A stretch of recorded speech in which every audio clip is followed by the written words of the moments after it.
Welcome into the Union broadcast booth as we are about to get set for the championship game here for AA Baseball, brought to you by Buckle Up for Life Wyoming on mylocalradio.com. We come back, we'll have your scene set and Cody Beers. Buying or selling is a simple process if you're working with the right real estate agent. This is Bobby Dalzall, broker with Big Country Properties. We have agents serving both Lincoln and Uintah counties that can assist you with all of your real estate needs. We are the top listing and selling brokerage in the Bridger Valley and strive to be honest, hardworking, and thorough. Whether buying or selling, we make it happen. Call us today at Big Country Properties, 307-782-3556. Get back to feeling your best with Evanston Regional Hospital Physical Therapy. If you find yourself struggling with pain or limited mobility in your everyday life, your recovery starts here. With a personalized treatment plan just for you, our experienced physical therapists will help you every step of the way to reach your goals and get back to doing what you love. Call us today to schedule an appointment. Evanston Regional Hospital, helping you get your life back. The perfect mix of different ingredients can create the most delicious creation. Successful people have the ability to bring many different individuals together who work, collaborate, show kindness, use problem-solving skills, and include each individual's talents and gifts to create new inventions, compose beautiful music, and find ways to make the world a better place. At Uintah County School District Number 1, we work together every day to promote student success. Uintah County School District Number 1, Pathway to Excellence.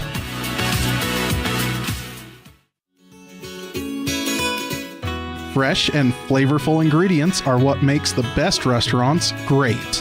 At El Paso All-American and Mexican Restaurant, each entree is prepared with only the freshest and tastiest ingredients. The menu includes everything from tacos to steak, fresh fruit waffles to omelets, and mouth-watering burgers to sandwiches. Come in and enjoy a meal today at the new El Paso All-American and Mexican Restaurant inside the log cabin on Bear River Drive.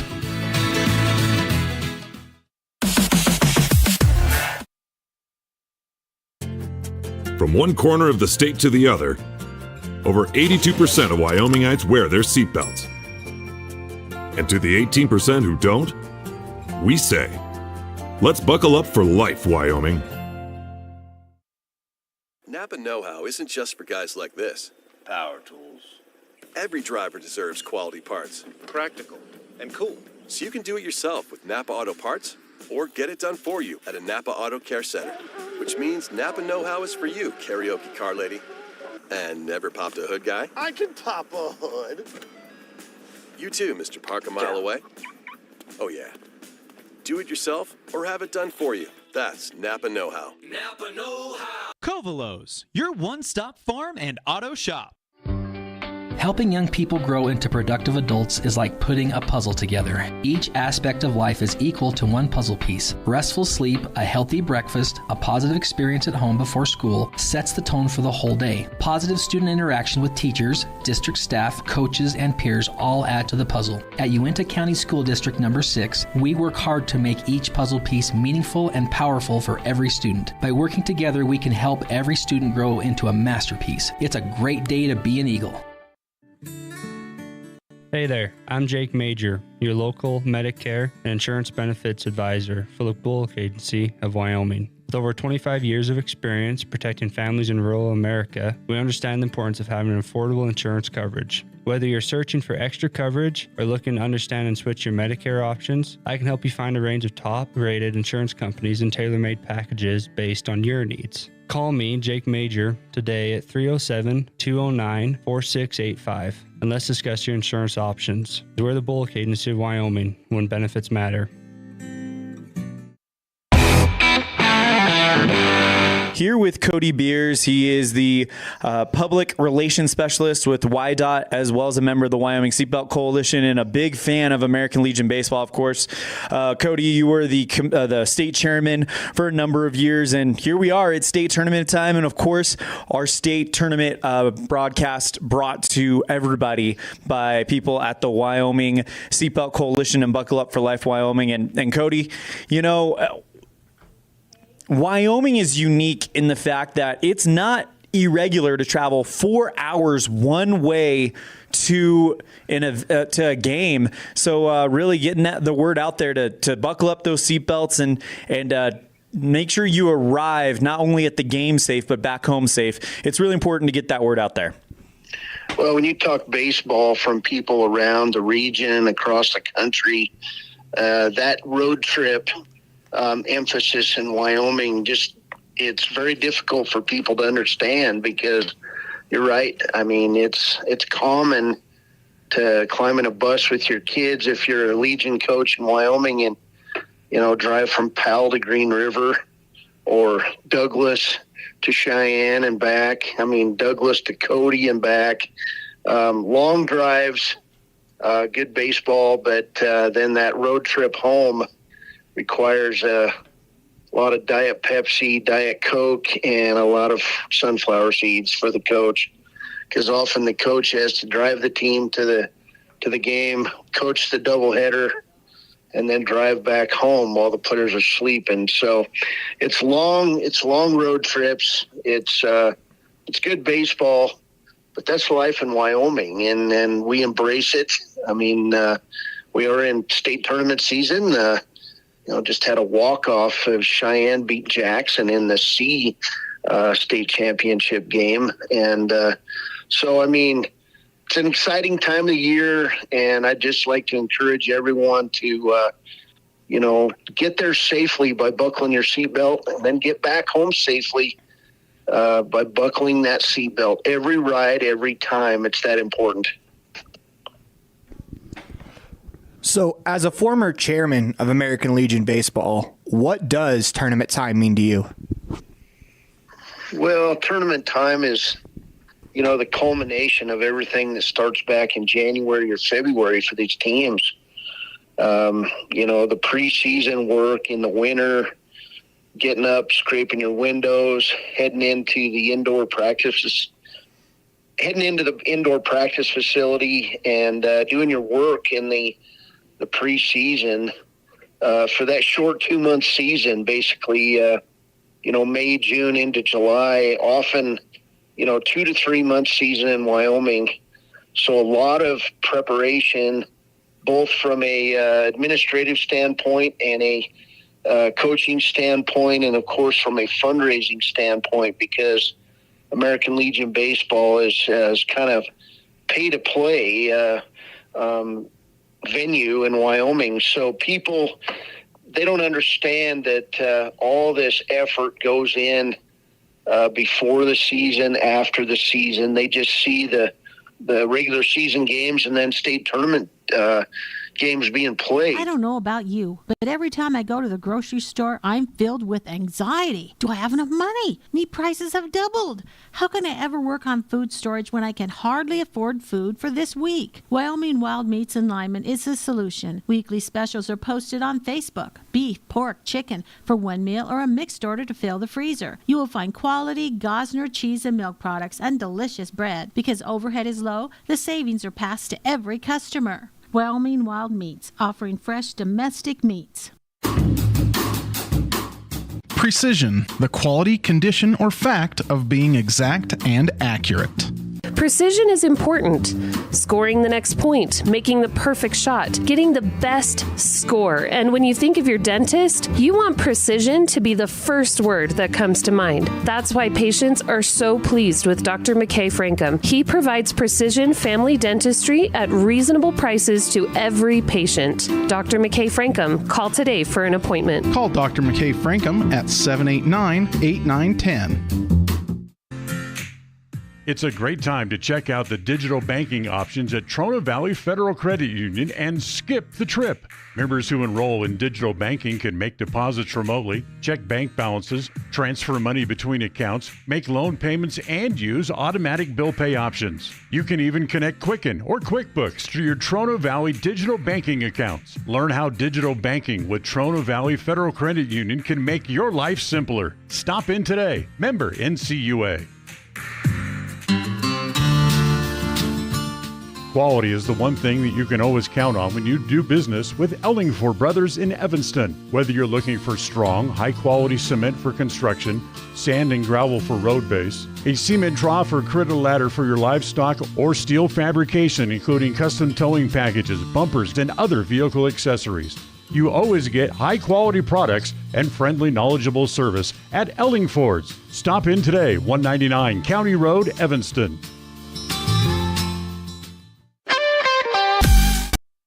Welcome back. It is time for your Ellingford Brothers Keys today's matchup, and for the Casper Oilers, it is to get out on top. Last time they faced Bradley Feeser, he threw a perfect game against them.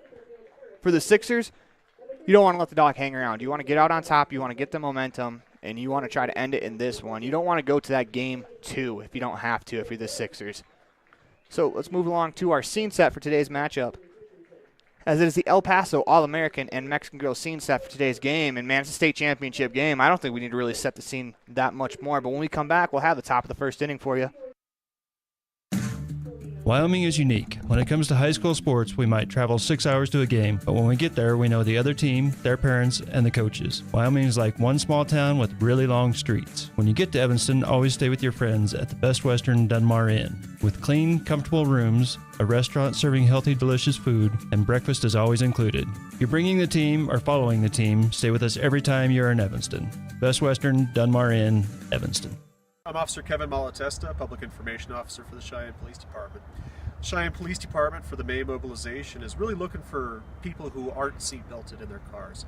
It's a secondary violation in Wyoming, but as we make traffic stops for speeding, cell phones, whatever it may be, we're going to be looking to make sure that people have their seat belts on. As we've gone over, seat belts do save lives, and way too many people in Wyoming aren't wearing them. We want to make sure that people get home safely, get to see their families again. So if they're involved in a car accident and that seatbelt is on, there's a much higher likelihood of that person making it through that accident, making it through without injuries even. When we have crashes without seatbelts, the consequences are much more severe. The strategic plan for Una County School District Number 4 states, through collaboration with the entire learning community, our mission is to instill problem-solving skills in our students that will translate to a rapidly changing global environment. We work to accomplish this by constantly improving student achievement, improving student academic and behavioral skills with a district that operates efficiently and effectively. Uinta County School District Number 4, excellence in teaching, opportunity through learning. Early mornings, tired muscles, pride, and grit. At Varsity Inc., we know how much work goes into building competitive teams. We work hard providing the gear you need to celebrate the teams you love. Be your athlete's biggest fan in apparel from Varsity Inc. Come in today, 926 Main Street, Evanston.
it would be the first time ever that a Wyoming team has gone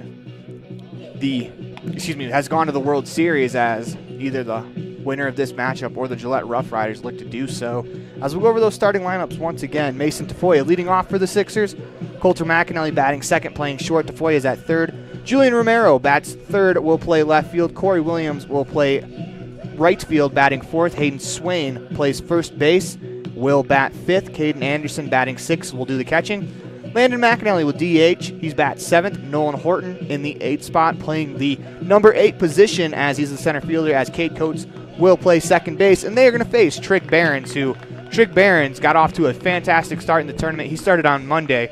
He was perfect through 4 1/3. Simply, that's been the theme here for these Casper Warriors. Get off to a really hard start to the first 4 innings on the mound, but at some point they end up weaving up a few runs. So let's see how long they can be perfect today against these impressive hitting team of the Cheyenne Sixers. I'd say the Sixers are the only team that has gotten to the Casper starting pitching before the 4th inning, as Barons is going to face Mason Tafoya to lead off the ball game. Kicks, delivers, and the first pitch of the 2023 AA state title game is a breaking ball for a strike on the outside corner, 0-1. As Barons continues to work, Tafoya will bat from the right side. The 0-1 is a breaking ball in the outside corner again, 0-2, as Barons went to that breaking ball quite a bit on Monday, and to try to suppress this Cheyenne lineup, looks like he'll go to it again. Kicks, deals the 0-2 pitch. Fastball followed straight back. It's a great job by Tafoya to follow that one away. We'll reset the 0-2 count. Certainly love the pace here. Just off to a hot start with 2 good pitches. Why not just continue throwing it hard and fast? Yeah, Trick Barons is definitely going to attack the zone as he's going to step off, reset. Tafoya steps back in. Holds that bat over the right shoulder as Barons into the windup. The pitch. Swinging the foul ball down the first base line. Will reset, do the 0-2 again. As Tafoya's giving him a battle here after falling behind, 0-2.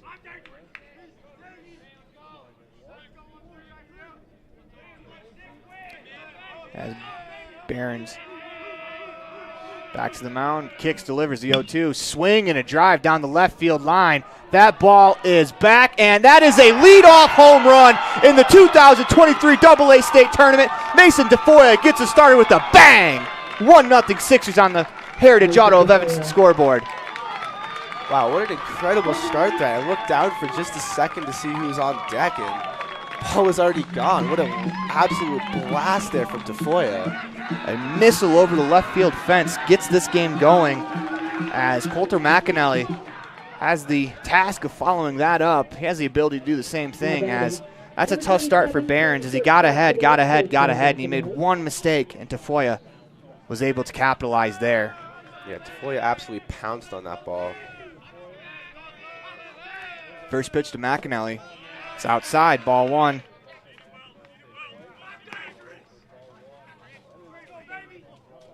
That's a big start for this Sixers team. What an at-bat from Tafoya. The 1-0. Fastball in the outside corner, 1-1. As McAnally steps back in, last time he played this Casper team, he homered as well, had a couple more hits, 15 punch-outs on the mound, the 1-1. It's off the outside corner, 2-1. As McAnally's kind of put himself in discussion for the tournament MVP. Barons kicks, delivers a 2-1. It's low, 3-1. I'd say if the post-Sixers hold on to win this game, it's probably going to come down between McAnally and Swain, the 3-1 pitch. Swing and a foul down the third base line as McAnally took a rip at that one. Full count. Yeah, going off your point, I think if the tournament ended right now, it would definitely go to McAnally, but Swain's also put up an incredible performance. Whoever outperforms the other today is probably going to get that MVP title. Kicks, delivers the payoff pitch, as that's going to hit McAnally. That's always a tough pitch to get hit on, is ball 4. First two batters reach for the Sixers. As Barons looks to reset, that brings up the left fielder, Julian Romero. Yeah, Barons needs just to calm down the nerves a little bit. Probably the biggest game of his young career in this championship game against the Sixers. A lot of nervous energy, and after giving up a hit by pitch and a home run, you just need to get back in the zone and get your confidence back up with a couple outs. McAnally the runner on first. As Barons delivers. That is inside, ball 1. See if the Sixers get McAnally in motion, as he's a very good athlete. Has the ability to swipe a bag. The 1-0 pitch is grounded down the first base line. Foul. We've talked about all week, Max, that sometimes for a pitcher, that hardest out to get is that first one in a start.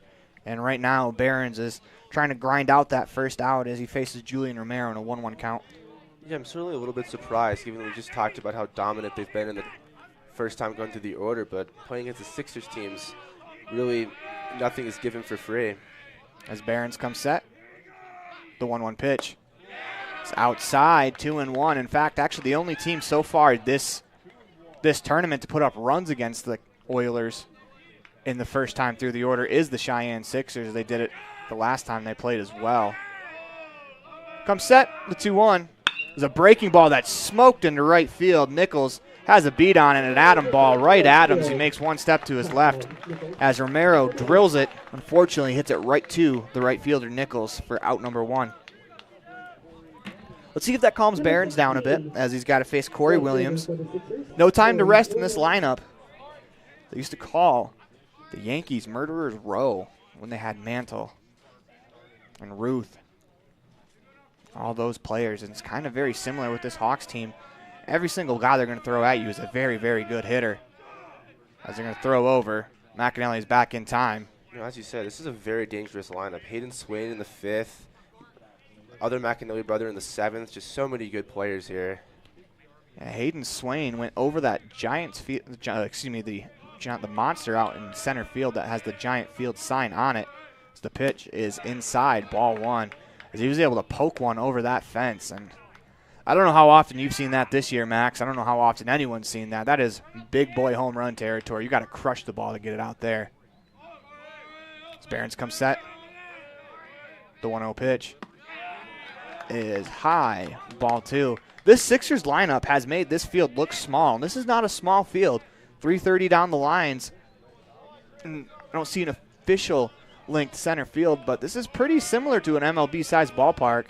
As Behrens kicks the 2-0 pitch, swung on and fouled back. Yeah, 2-1. Jake and I estimated that to hit it over the Green Monster is about 385, and we saw Hayden Swain do that a few days ago, just blasted center field. Coulter McAnally hit it 360 left center, just a lot of power on this team, and they've hit home runs. I think 4 so far this tournament from the Sixers. I was going to say Tafoya's home run is their 4th of the tournament, as a 2-1 misses inside, 3-1. 1-0 on the Heritage Auto of Evanston scoreboard. Sixers on top and the leadoff solo home run from Mason Tafoya. Behrens comes set. 3-1 pitch. Swing and a ground ball back up the middle. That is past a diving Pexton into center field. McAnally hits the bag at second. He is going to head to third. As 1 out in the inning, runners on the corners for Hayden Swain as he steps to the box. He is the tournament leader in home runs as he has 2. Yeah, a little bit surprised about that error from, I think, Wilcox there. Just seemed like he picked his head up before the ball hit his glove and tried to make that double play, and it just got by him. So McAnally moves all the way to third, but yeah, they've ruled it a single, and I think that is the right call. That was a hard-hit ground ball back up the middle. It would have taken an astounding play from Pexton to make that play. Yeah, I certainly wouldn't have made that play. As if Pexton's unable to get to it. There's not very many people in the state who can. Yeah. As he's a very good defensive shortstop. Defensively, this Oilers team, they've been very good so far in the tournament. Same with the Sixers as Swain steps to the dish. First pitch. It's a fastball in the outside corner, 0-1. Talk about McAnally being a candidate for MVP of the tournament if the game ends with the Sixers winning the state tournament.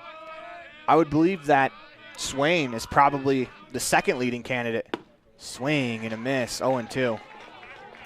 As he had a couple of doubles yesterday and he's had 2 home runs, had a really good tournament as well. Have to sit down and calculate the stats before they do hand out the award, but as he comes set, the 0-2 pitch outside, 1-2. But McAnally being able to pitch on the mound and striking out 15 kind of leans it that way. You just read my mind. I was going to say the exact same thing. That performance on Wednesday just takes the cake there. I haven't seen a pitching performance like that all summer. I was insanely impressed with McAnally's performance. As Barons comes set, the 1-2 pitch. It's off the plate outside, 2-2.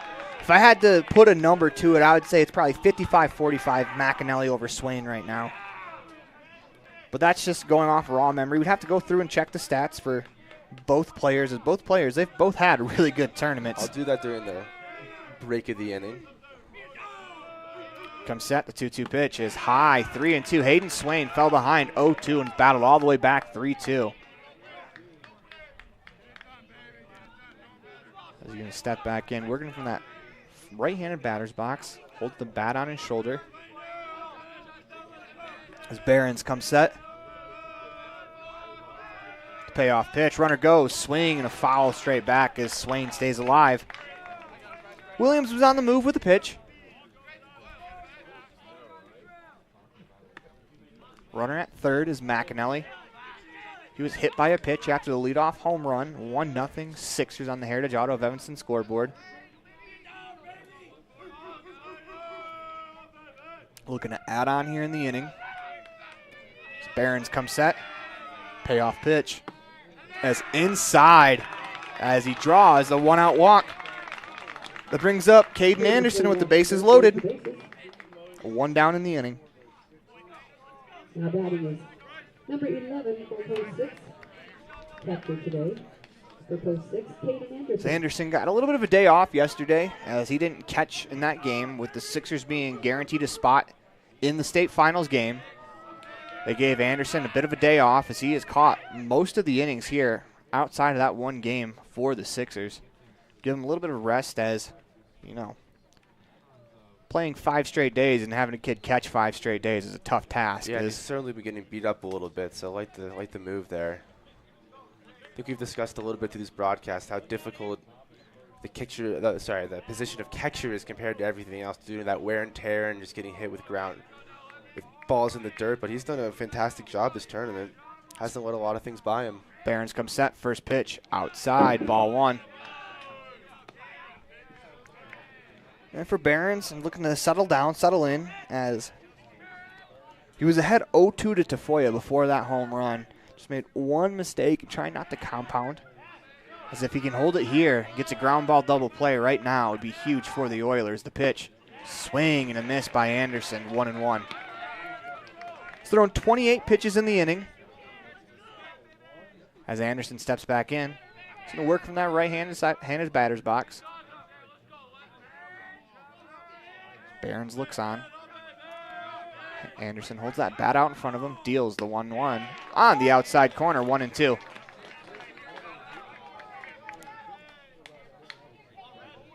Yeah, if he can get a strikeout here, that would just be massive for his confidence. 1-2 the count. Bases are loaded, 1 out, top of the first inning. The 2023 AA State Championship game is brought to you by Buckle Up for Life Wyoming on mylocalradio.com. As Barons comes set, the 1-2 pitch outside, 2-2. A couple times so far, these Sixers batters have fallen behind, but they have really battled out some great at-bats against Barons. 2-2 the count, 1 down in the inning. Bases are packed full of Sixers. As Barons come set, 2-2. Swing and a miss. He got him with a fastball at the letters as Barron strikes out Anderson for out number 2. Now that brings up Landon McAnally. He'll bat from the left side. Coulter McAnally on third. He was hit by a pitch. On second base is Corey Williams. He singled. On first is Hayden Swain. He walked. As McAnally looking to tack on some runs for the Sixers offense. If you're Barons, you can get out of this inning allowing with only the solo home run. That would be huge for the Oilers. The pitch, high, ball 1. Yeah, but it's no easy task against the other McAnally brother. A little bit overshadowed by Coulter, but he's also a formidable hitter. Good contact hitter. I mean, everyone on this Sixers lineup just can put it both ways. Comes set, the 1-0 is high, 2-0. Hitting is in the McAnally genes, as both of the McAnallys on this team are very good hitters. And, you know, You do bring up a good point, overshadowed, and how can you not with his brother being Coulter McAnally? But Landon just continues to battle and continues to get better. The 2-0 pitch. Fastball right down the middle, 2-1. I like that take there at 2-0. I tried to force the 3-0, but now it's a little 2-1 count, time to unleash a little swing here, try to get some batters in. As Behrens looks in, he's working from that first base side of the rubber. 2-1 pitch is a ball that looked like it was high, 3-1. 3-1 the count as McAnally steps back in.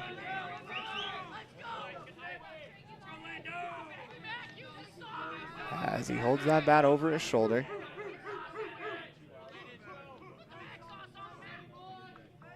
As Behrens comes set, holds the belt, delivers a 3-1 pitch. It's inside, ball 4. The Sixers are going to score a run.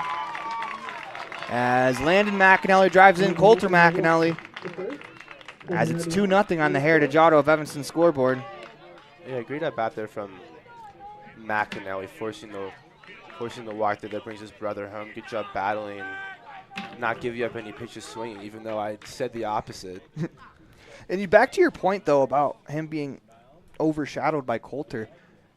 It could have been an opportunity there for him to try to force things, but he did a really good job letting the game come to him, and that is one thing as a young hitter, especially a young hitter that wants to really impress. That's one thing that's really hard to do, and Landon did a great job of it. I thought that was an incredible at-bat. I mean, he got a fastball down the middle, 2-0. He took it, trying to force more pitches out of Behrens, just kind of understanding his role on the team. He's the 7 hitters at DH, and, the bottom of your order, if you can put great at-bats together, keep putting them together, and then bring up the top of that order, that's kind of what the bottom of the order's job is to try to get on base for the top, and Landon did a great job there. He had an opportunity there to score runs, and he scores 1 with the walk. No, exactly. It doesn't matter how you do it, but if you get on base, it's a win for your team. I was going to say, you keep passing that baton, and suddenly you're going to look up, and, the offense is humming. It's a great at-bat from Landon.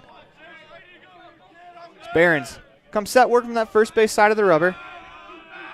The pitch. On the outside corner, 0-1. This is Nolan Horton, the center fielder. As Behrens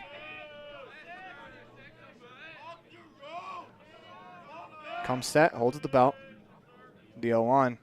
Swung on and popped up down the first base line. That's going to slice out of play, 0-2. Horton is going to step back in. 2-0 Sixers on the Heritage Auto of Evanston scoreboard.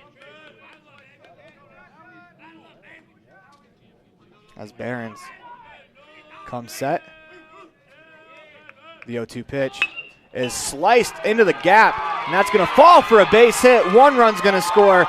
Here comes the second run in as Nolan Horton with a 2 RBI single puts the Sixers up 4-0 on the Heritage Auto of Evanston scoreboard. Runners now on first and third. With 1 out in the inning as Landon McAnally checks into third. Horton drives in 2 with that base hit. Yeah, another example of an 0-2 pitch there that just a little bit too in the middle of the zone. Perfect spot for Horton to get a hold of it. Just drives it into that right field gap. Great 2 out, 2 strike single there to drive in 2 more, make it 4-0, and brings up the 9-hitter Caden Coates, who I've been very impressed with at this tournament. As a 9-hitter, he's really been a great asset for this team. He's battled a lot, gotten a bunch of walks for them and some RBIs. Pitch misses outside, 1-0, and that's what you want out of your 9-hitter. We talked about the bottom of your order getting on base. Your 9-hitter is basically the second leadoff hitter as the 1-0. Swing and a looper into center field, and that is going to drop for a base hit. Another run's going to score. They're going to send the runner to third. The throw is not in time, as it'll be runners at the corners for Mason Tafoya as the Sixers have officially batted around here in the inning as Coates comes through with an RBI single. Nolan Horton all the way to third on the base hit. 5-0 on the Heritage Auto of Evanston scoreboard as we are going to get a pitching change.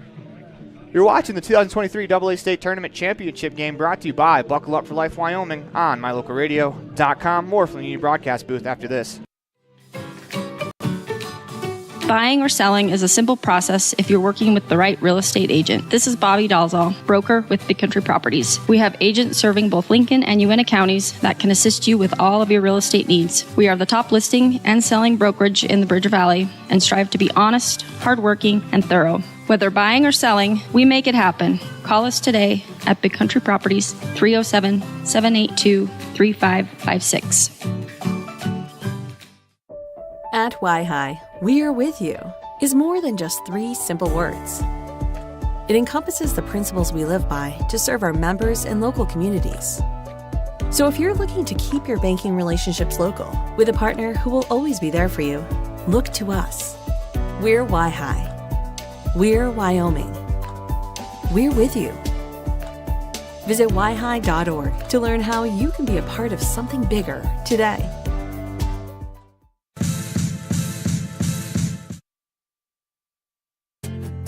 From one corner of the state to the other, over 82% of Wyomingites wear their seatbelts.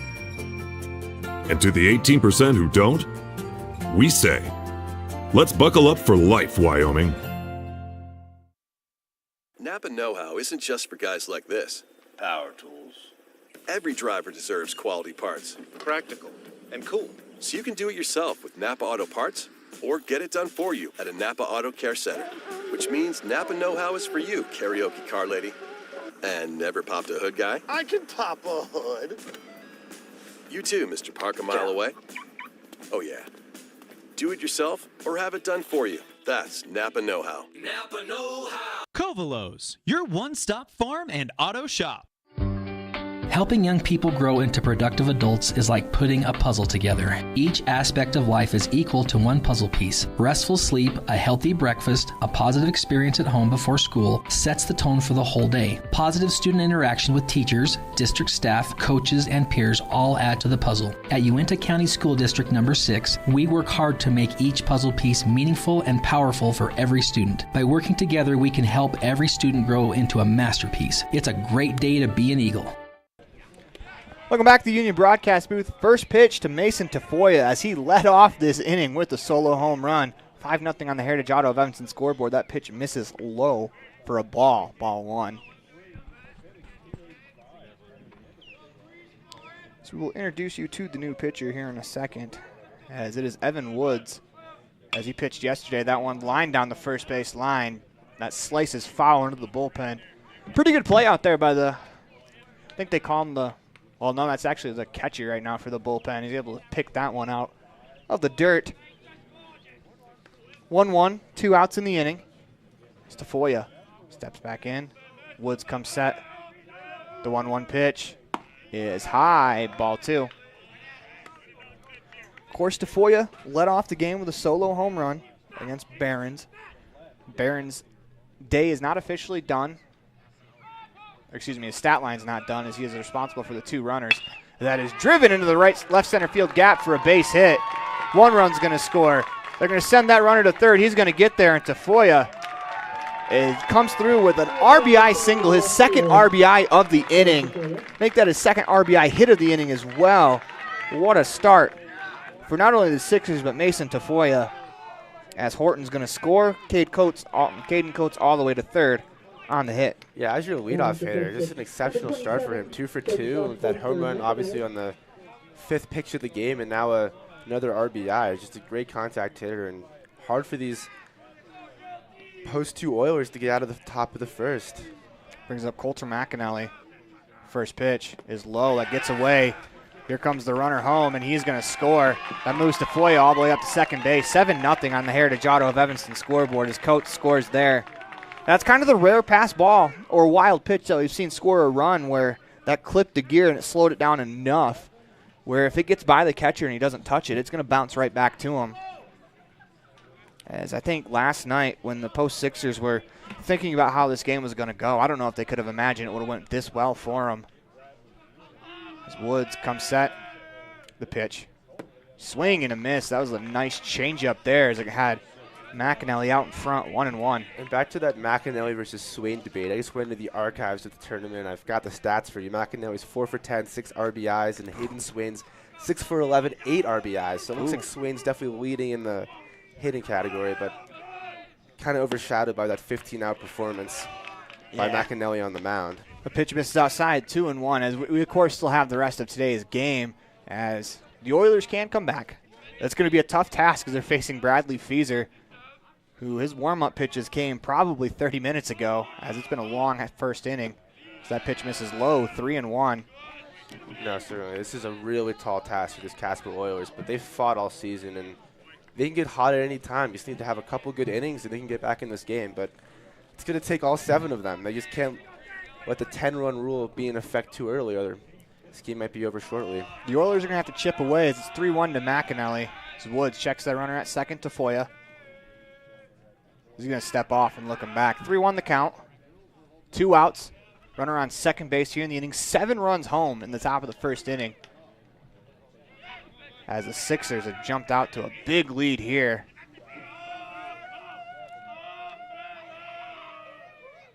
Comes the 3-1 pitch. Swing and a foul down the third base line. McAnally will step back in. 3-2 the count. Tafoya on second base. 2 outs in the inning.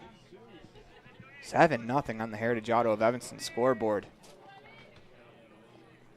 As Woods looks in, gets the sign. Into the motion, the payoff pitch is outside as McAnally draws a walk. That'll bring up Julian Romero. Yeah, McAnally's been hit by a pitch and a walk here, so no hits, but he's got on base twice. Number 8, Julian Romero. And let's see, Romero went 0 for 1 last time. I think he had that fly out to Jake Nichols in right field. You'd be correct, as one of the 2 hitters to actually be put away in the inning, but that was not exactly, a soft fly out. That was a hard line drive that just happened to be right at Nichols. He hit an atom ball. It was right at him. First pitch, swing, and a line drive down the third base line, foul. It's been a wonderful tournament so far, the 2023 AA State Tournament, brought to you by Buckle Up for Life on mylocalradio.com. Man, it's been a lot of fun as we are down to the final day. The Sixers lead 7-0 on the Heritage Auto of Evanston scoreboard. If they win, that is it, as that pitch is flared into shallow left field. That's heading towards foul territory, and that will get out of play. Good hustle there from Hauk as he, I wouldn't say crashes hard into the fence, but he makes contact with the fence. He looks okay. But you love to see that effort still down, even though you're down 7-0. It is a state championship game. These kids are going to go all out for everything that they can. Woods comes set. The pitch. Swing and a pop-up. That's going to get out of play. Yeah, it's just vital to get this last out and limit the damage to 7 because it could be 10 here. As Woods looks in, gets the sign, the 0-2 pitch. Runners go, swing and a foul out of play. And apologies there. I had it as 7-0 Casper. I didn't even realize I was putting the score to the wrong team there. Yeah, that's all right. I was going to say, we've set up the score bug to make it that the higher seed is always in the home team slot. That doesn't necessarily mean they are the home team. And I got myself a couple times with that too. As Woods comes set, holds at the waist. The 0-2 pitch is flared into left center field, into no man's land, as Paxton goes back and makes a fine running play into the outfield. That'll do it for us here in the top of the inning, as Paxton makes a nice catch there. You're watching 2023 AA State Tournament, brought to you by Buckle Up for Life Wyoming on mylocalradio.com. More from the Union Broadcast booth after this. Buying or selling is a simple process if you're working with the right real estate agent. This is Bobby Dalzall, broker with Big Country Properties. We have agents serving both Lincoln and Uintah counties that can assist you with all of your real estate needs. We are the top listing and selling brokerage in the Bridger Valley and strive to be honest, hardworking, and thorough. Whether buying or selling, we make it happen. Call us today at Big Country Properties, 307-782-3556. At Y-Hi, we're with you is more than just 3 simple words. It encompasses the principles we live by to serve our members and local communities. So if you're looking to keep your banking relationships local with a partner who will always be there for you, look to us. We're Y-Hi. We're Wyoming. We're with you. Visit yhi.org to learn how you can be a part of something bigger today.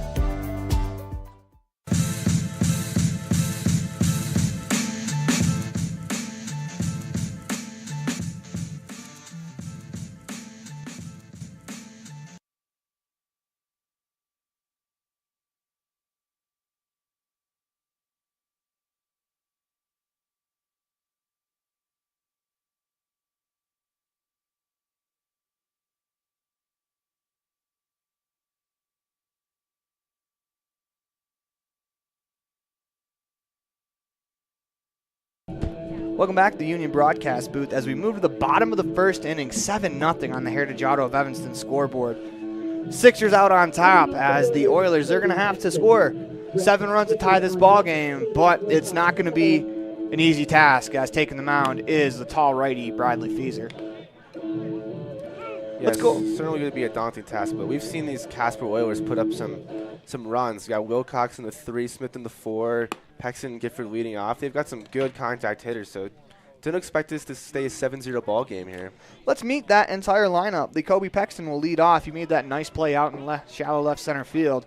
Brett Gifford will play left, batting second. Caden Wilcox in his 3 spot playing second. Saxon Smith cleaning up, playing first. Hunter Hawk batting 5th, playing third base. Sawyer Nielsen bats 6th. He's the DH. Eric Whitley in center, batting 7th. Lachlan behind the plate. That is Bryce Lachlan does the catching. Will bat 8th, and Jack Nichols will bat 9th, playing right field as Feaser's first pitch is low. Ball 1 to Kobe Paxton. If you're the Oilers, you can't try to get them all back right now.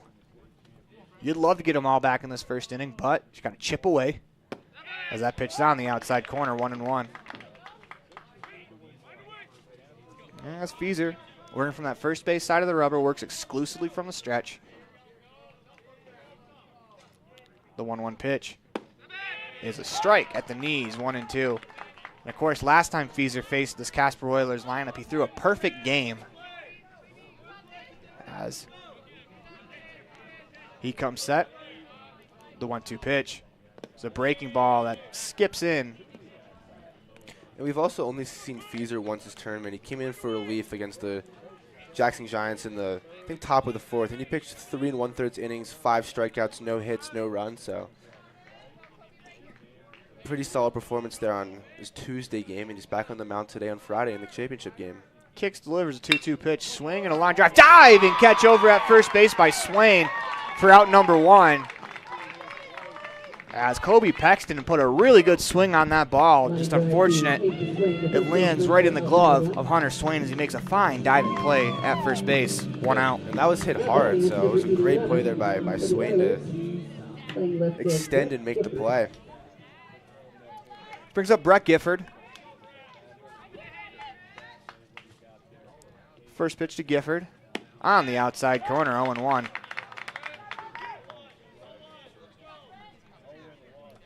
As Feaser looks on, gets the sign. Holds at the belt. Kicks, deals the 0-1 pitch. There's a breaking ball just off the plate outside, 1-1. As Gifford was able to lay off that one, he's going to step back and has has an open batting stance. Wiggles that bat until the pitcher comes set. He does, the 1-1 pitch. Fastball misses low, 2-1.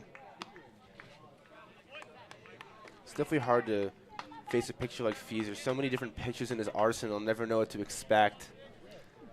As he comes set, kicks, deals the 2-1 pitch. Fastball on the outside corner, 2-2. And if you're the Oilers team, you've gotten the best from the Sixers, as you got Coulter McAnally the first time these two teams played, and now you're getting Bradley Feaser. As he comes set, delivers a 2-2 pitch. That breaking ball just above the zone, as it'll be 3-2 the count. But I think that also shows how much the Sixers respect this Oilers team. I mean, they had a fantastic season, and there's a reason they're in the championship game here against the Sixers. The payoff pitch. Swinging a foul straight back. I was going to say the Oilers definitely came to play. They've played some very good baseball here at the state tournament, as they took out the 1 seed. And a lot of it because I think the Sixers, they've watched the tournament. They've seen everything, and I think they figured getting McAnally in that day and then Feaser here, It's an ultimate compliment from the Sixers. That pitch is called strike 3 at the knees for out number 2. That one could have gone either way there. And then just back to the Oilers so far this tournament. They faced the 5-seed Laramie Rangers on Monday, beat them 7-3, and then they beat, obviously, as you said, beat the number 1 seed Sheridan Troopers 3-2 on Tuesday before losing to Cheyenne 6-1 on Wednesday. And then they battled back against the 3-seed Gillette Riders, winning 7-3 yesterday to find themselves in the championship game. First pitch to Wilcox is fouled down that first base line, 0-1.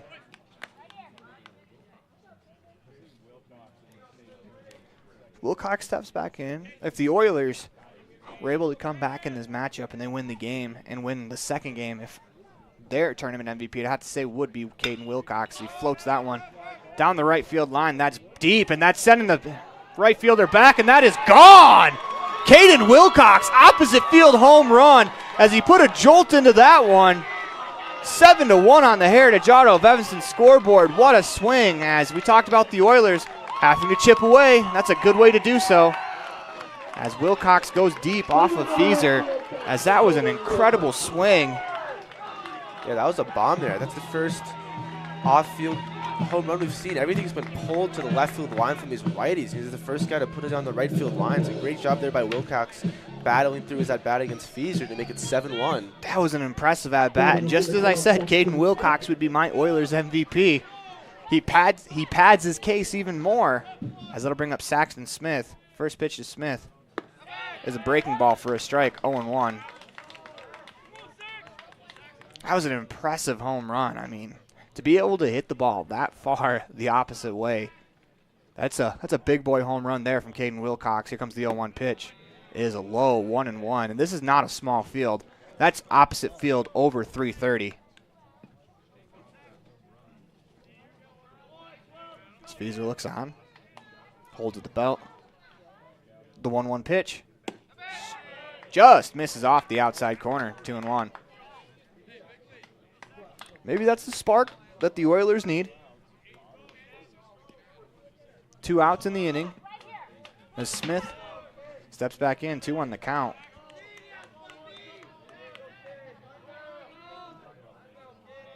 The motion, the pitch. Swing and a foul straight back, 2-2. Feeser works his way back to the mound. 7-1 on the Heritage Auto of Evanston scoreboard. Sixers scored 7 in the first. The Oilers are able to get one back here in the bottom of the inning. Feeser comes set, holds at the belt, delivers a 2-2 pitch. Fastball in the outside corner, got him looking for strikeout number 2 of the inning and out number 3. As you are watching the 2023 AA State Championship game brought to you by Buckle Up for Life Wyoming on mylocalradio.com. More from the Union Broadcast booth after this.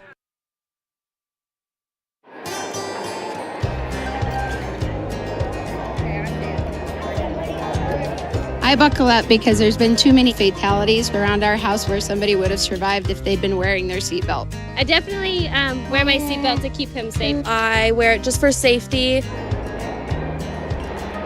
I buckle up because my mom makes me. I buckle up to set a good example for my kids and to make sure they stay safe. Getting home safe to my family. I buckle up because it keeps me safe. Go Pups, buckle up! Buckle up for life, Wyoming.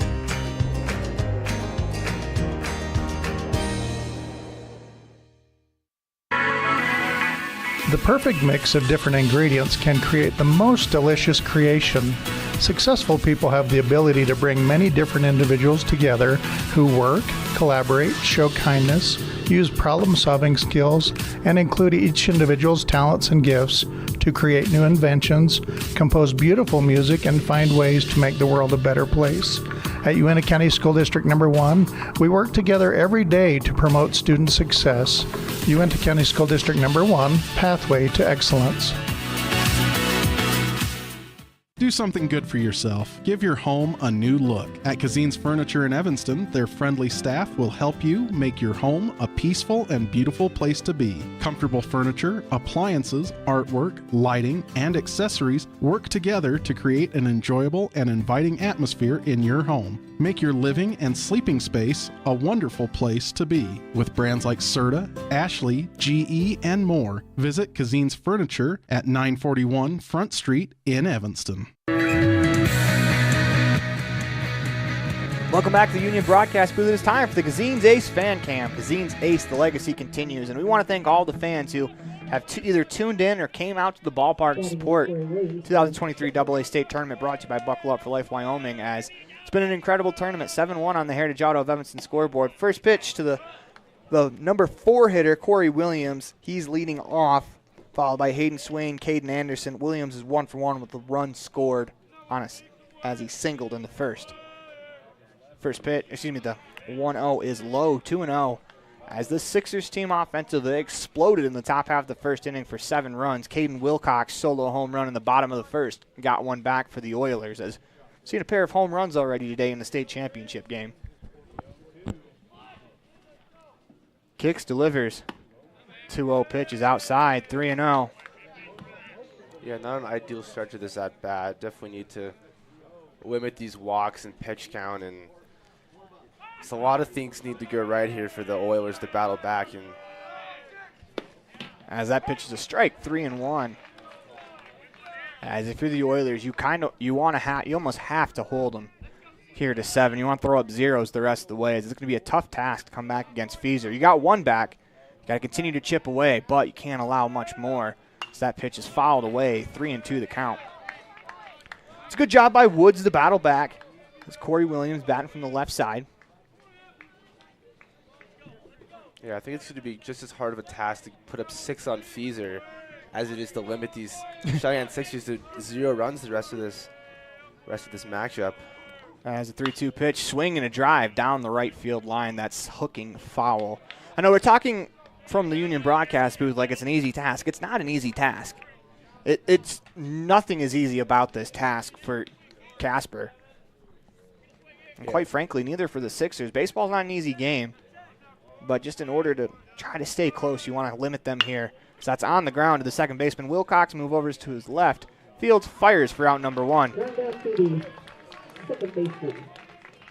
We'll bring up Hayden Swain. He doesn't have an official at bat. He walked in the first inning. Yeah, and as we mentioned last inning, he's 6 for 11 with 8 RBIs this state tournament. So one of the most impressive hitting performances out of anyone this tournament. Hitting over 500 with a pair of home runs in the tournament. As Swain steps back in. Woods works from the full windup as they're going to get timeout called as the music continued. It's a good job there by Lachlan just to, pause and reset, allow his pitcher to work in silence. Into the motion, the pitch, just off the outside corner, 1-0. As Woods continues to work. Kicks, delivers the 1-0 pitch, breaking ball high, 2-0. And another thing to note is these Oilers have thrown 65 pitches now and only recorded 4 outs. So they're having a battle here to strike out and get these Cheyenne Sixers. It's been a grind on the bump so far. The 2-0 pitch, swing and a line drive over the dugout of the Oilers, heads up. As that ball was a missile off the bat of Swain. Woods looks in. Gets the sign. 2-1 the count. The pitch. Swing and a fly ball into center field. Whitley had him played perfectly as he takes one step in, puts that away for out number 2. That ball was in the air for a long time, I'll tell you that. That was a good 3-4 seconds it hung up there, but pretty easy catch there for Whitley in center field. As you said, you think he moved maybe 1 or 2 steps to make the play. So he had 2 outs, top of the first. Good opportunity to go 1-2-3 on the middle of the Sixers lineup. As Caden Anderson steps in, he's 0 for 1 with a punch out. That ball misses outside, 1-0. As if you're Woods, you can get the Oilers back into the dugout. They have a little bit of momentum on their side after that Wilcox home run. The pitch, swing and a miss. He got him with a fastball in the inside corner, 1-1.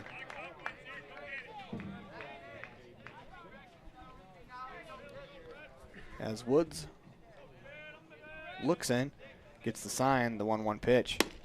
On the outside corner, 1-2. And Casper's in a little bit of a situation here as they have to win 2 games today. So if Woods can kind of stabilize this Casper pitching and allows the Oilers to try to come back and only use this arm the rest of the games, that pitch is high, 2-2. That's an advantage for them because they do have to win 1 more in order to win the state title. As Deuce is wild, 2-2, 2 outs here in the 2nd inning. As Woods kicks, delivers. The pitch is high. Ball 3. Yeah, he's definitely going to need to avoid these full counts here. Try to get some quick outs. Otherwise, he might not be able to go the full way, but never know what can happen here. Into the windup, the payoff pitch. Swing and a fly ball into the left center field gap. That is trouble. It is down. That's going to run up the gap off the wall as Anderson 2 hops the fence out in left center field as the Sixers now have a runner in scoring position for Landon McAnally with 2 outs in the inning. And just like that, you're back in danger against this post-6 lineup. For the Sixers, DH, Landon McAnally. Brings up the designated hitter, Landon McAnally. He'll bat from the left side. Yeah, he was walked in the top of the 1st, scored a run, and had an RBI as his walk brought his brother Colter McAnally home when the bases were loaded. First pitch misses high, ball 1. It's a little bit of a cool thing. The younger brother drives the older brother in the state championship game. It certainly is. Woods comes set. The 1-0 pitch. Swing and a line drive right at the third baseman Hawk. He knocks it down, picks it up, fires across. Good poise there from Hunter Houck as he's able to make the play for out number 3. As he looks a little shaken up on the play. As you are watching the 2023 AA State Championship game brought to you by Buckle Up for Life Wyoming on mylocalradio.com. At the Evanston Walmart, you'll find all the tools students need to succeed. Our team is committed to providing quality products and an excellent shopping experience. Stop in today. 125 North 2nd Street, Evanston. Walmart. Save money, live better. From one corner of the state to the other, over 82% of Wyomingites wear their seatbelts. And to the 18% who don't, we say, let's buckle up for life, Wyoming.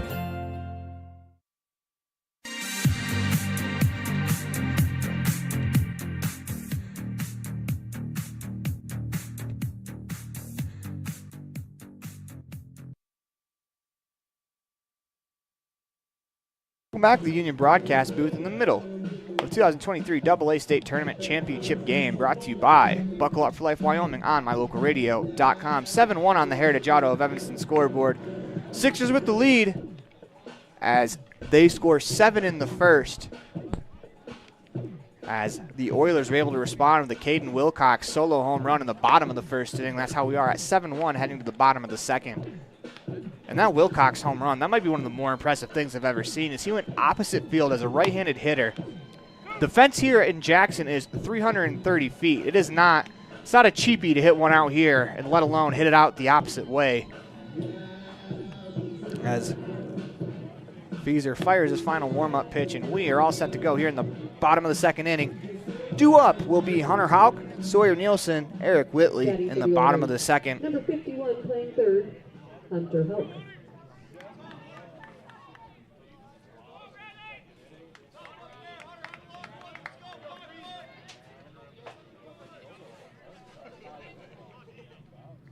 Feeser comes set. That first pitch. It's a ball high, 1-0. Feeser back to work for his second inning. He's allowed 1 hit, struck out 2. Kicks, delivers the 1-0. On the outside corner, 1-1. As with heart is Feeser throws, if he's able to spot it right there, it's a real tough pitch to handle for Hunter Hauk. As Feeser comes set, kick, steals the 1-0 pitch, or 1-1. Fouled straight back, 1-2.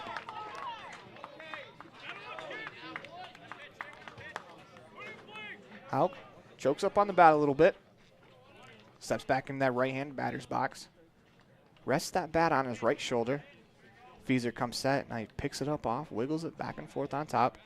As he kicks, delivers, swinging a fly ball down the right field line that's going to slice out of play. 1-2 the count.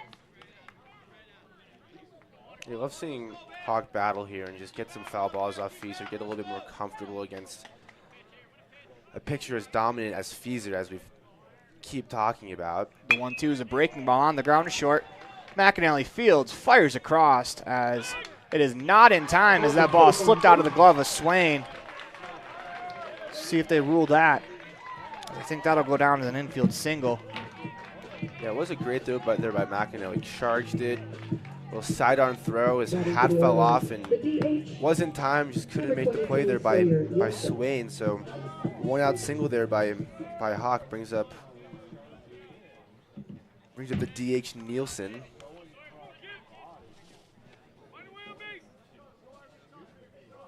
And that was awarded as an error. That's a tough luck error there. The pitch on the outside corner, 0-1. The umpire did kind of, he winded up to throw the emphatic out call out there, but the ball popped out of the glove. Sawyer Nielsen steps in, 0-1 the count, the pitch, swinging a foul straight back, 0-2. It's a tough play though. But it's a play that I'm sure Colter McAnally probably makes about 98 times out of 100. He's one of the smoother shortstops in the state. Yeah, it makes it look so effortless.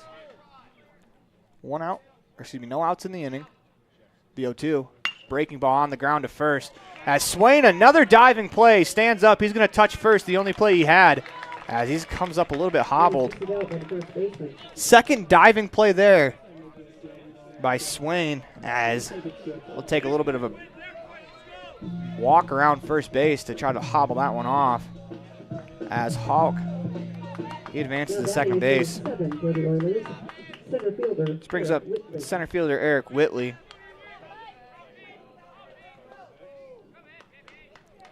As Feeser comes set, the pitch on the outside corner.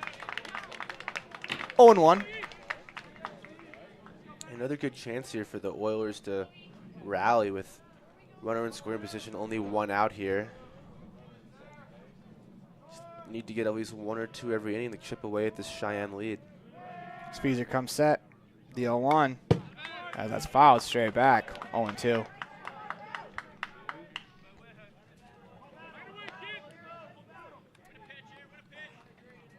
Feeser walks back to the mound.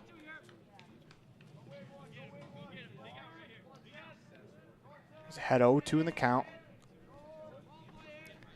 As Whitley steps back in, kicks, deals the 0-2 pitch. Swing and a miss. He got him the fastball on the outside corner for out number 2. That brings up the catcher, Bryce Lachlan. That's also 3 strikeouts and 5 outs for Bradley Feeser. Now batting is number 32, the catcher, Bryce Lachlan. Bryce Lachlan will step in. He's batting from that right side. Feeser comes set. First pitch. It's high, ball 1. Runner on second is Hauk. Reached on an error, advanced on the ground out by Nielsen. As Feeser looks in, gets that sign. Checking that runner at second base, kicks, deals the 1-0 pitch. Swinging a foul ball down the right field line that slices out of play, 1-1.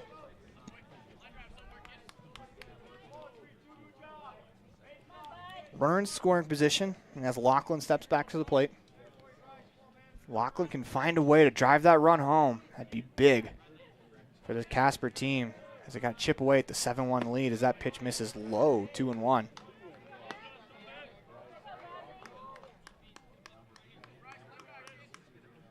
Feeser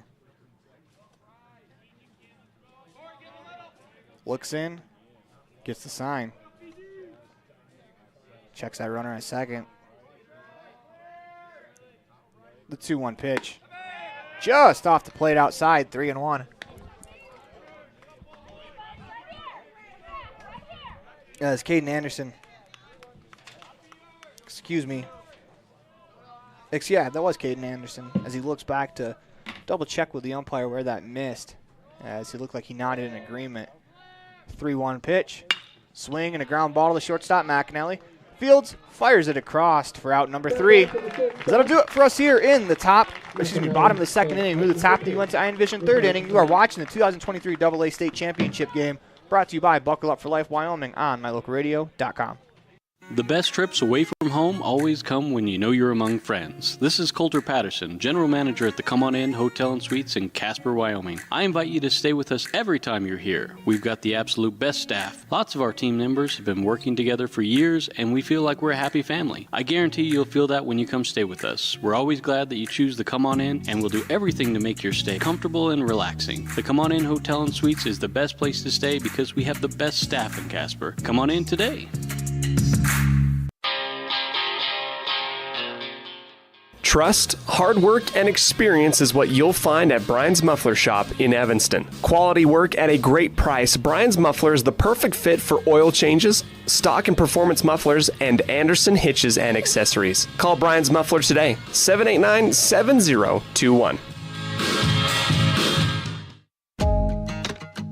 Dad, I heard that human eyes can distinguish between 1 to 10 million different colors. Is that true? That is true. The human eye is amazing. We use our eyes not only to work and learn, but also to simply enjoy the beauty that surrounds us. At Uinta Eye and Vision, we care about each individual's eye health needs. Whether a person is looking for computer glasses, polarized sunglasses to assist in outdoor hobbies, contact lenses, or has general eye health needs, we are here to listen to our patients' thoughts and concerns to help them enjoy their amazing eyes. Call today to schedule an appointment. 789-3937.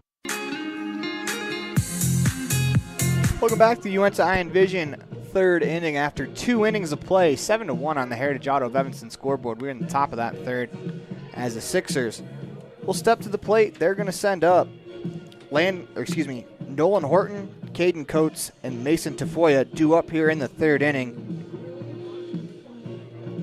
As Evan Woods will go back to work in his second full inning as he came on, got the last out of the first. Was able to get the Sixers 1-2-3 in that last inning. That brings up Nolan Horton, who has a has a single to his name, drove in 2 with that hit.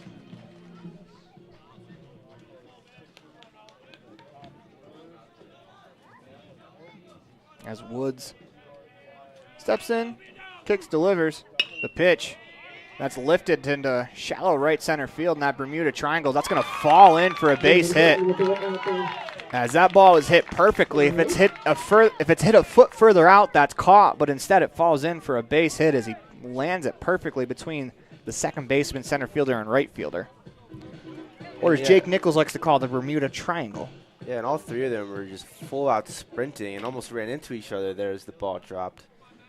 Hit it in the best spot possible between Wilcox, Nichols, and Whitley. This brings up Caden Coates. He had an RBI single his first time up. As he's going to bunt, he bunts through it. As that shows that the Sixers are not taking this game lightly, even though they're up 7-1, that they're going to try to keep tacking on. As Coates squared to sacrifice bunt. Woods comes set. Houck, the third baseman, he is on the grass. The pitch is bunted down the first base line, and that is wonderful. And that's going to be an infield single there for Coates. As that was a perfect bunt. Not much Smith could do about it. As out advances the runner, and Coates reaches base. Batting is number 13, Mason Tafoya. This brings up Mason Tafoya. Solo home run in the first, as well as an RBI single as he batted twice as the Sixers batted around. His home run kind of set the tone for this matchup as he steps back in. It's Woods. Into the motion, the pitch. Swung on and fouled back as he got in on the hands. 0-1. Yeah, these 8-9-1 pitchers have had a great performance. 8-9-1 hitters have had a great performance so far. Horton, Coates, and Tafoya are all 2 for 2, each with 2 or 1 RBIs. As Woods looks in. Gets the sign. The pitch was high, ball one. I think back to the last game, it was the McAnallys. There was 6 runs scored. I think Coulter drove in 4, then Landon drove in 1 as well. As that was really the story of that game. As here comes the pitch. That is high, 3-1. This game, it's been basically everyone coming through for the Sixers. As Landon McAnally has an RBI as well. Horton with 2, Coates with 1, Tafoya with 2. Yeah, and Horton was the 6th RBI in that game along with the McAnally brothers. As Tafoya hits that one to right field. Back goes the right fielder Nichols. He puts that away. Horton, the runner on second, tags and goes to third. As a sacrifice fly for Tafoya. Moves runners to the corners. 1 out for Coulter McAnally. Yeah, McAnally was hit by a pitch in the first, walked in the second. See if we can do something else to get on base. So let's see if he gets an official at-bat here, as he has had 2 plate appearances, both ending in unofficial at-bats with a walk and a hit by pitch. As Woods looks in, gets the sign. First pitch to McAnally is a strike on the inside corner, 0-1. Steps back in. Horton led off the inning with a single. He advanced on the Caden Coates infield single. Moved to third on a sacrifice fly by Tafoya. The 0-1 is low, 1-1.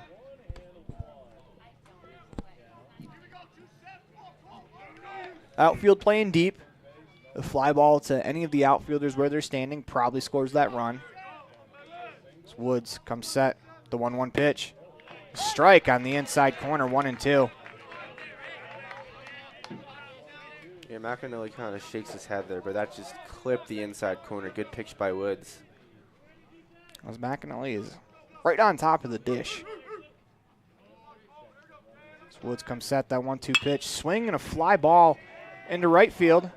Nichols moves over, makes the play. Runner's going to tag. The throw is not in time as the runner's going to advance from first base to second. Coates on the throw as Horton comes home. As McAnally drives in a run with a sacrifice fly. As he stays 0-0 in the contest, but now he has an RBI to his name. That's his 7th RBI of this tournament, in this 5th game, so averaging about 1.3 RBIs per game. 8-1 on the Heritage Auto of Evanston scoreboard. Number 8, Julian Romero. Let's bring up Julian Romero. He's 0-2 in the contest, flew out, popped out. First pitch to Romero, swinging a fly ball down the left field lines. I'm sure he'd like to get in on the fun. Yeah, only him. Yeah, actually, he's the only one without a hit. Well, technically McAnally, Landon McAnally is as well, but he had that walk. So only. He's the only one without a hit or an RBI. It's the pitch. Well, I guess McAnally also doesn't have a hit, given he's sack fly and hit by a pitch in a walk.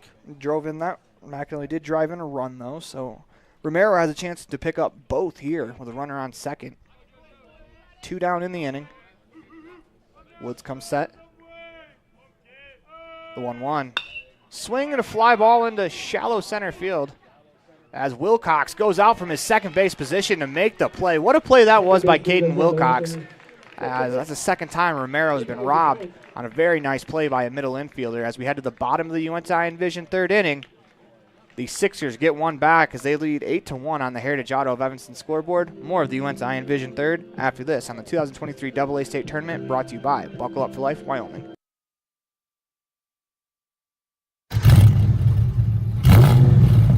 I'm Kendall Roberts with the Wyoming Seatbelt Coalition.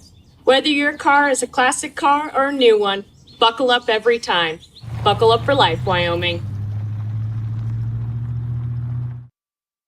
When you have an appointment with the dentist, it's reassuring to know that you're going to be seen by experienced, well-trained professionals. At Bear River Dental in Evanston, Dr. Lester, Dr. Owens, and Dr. Welch check every box. Plus, they're really nice people. Their passion to provide excellent dental care is reflected in everything from state-of-the-art equipment to professional, hardworking staff. Choose the professionals at Bear River Dental, serving patients of all ages. Call today to schedule an appointment.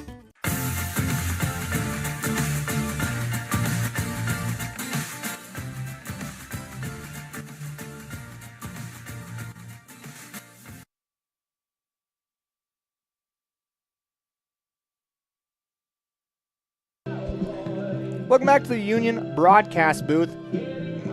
We move to the bottom of the UNTI Envision third inning as Bradley Fieser goes back to work.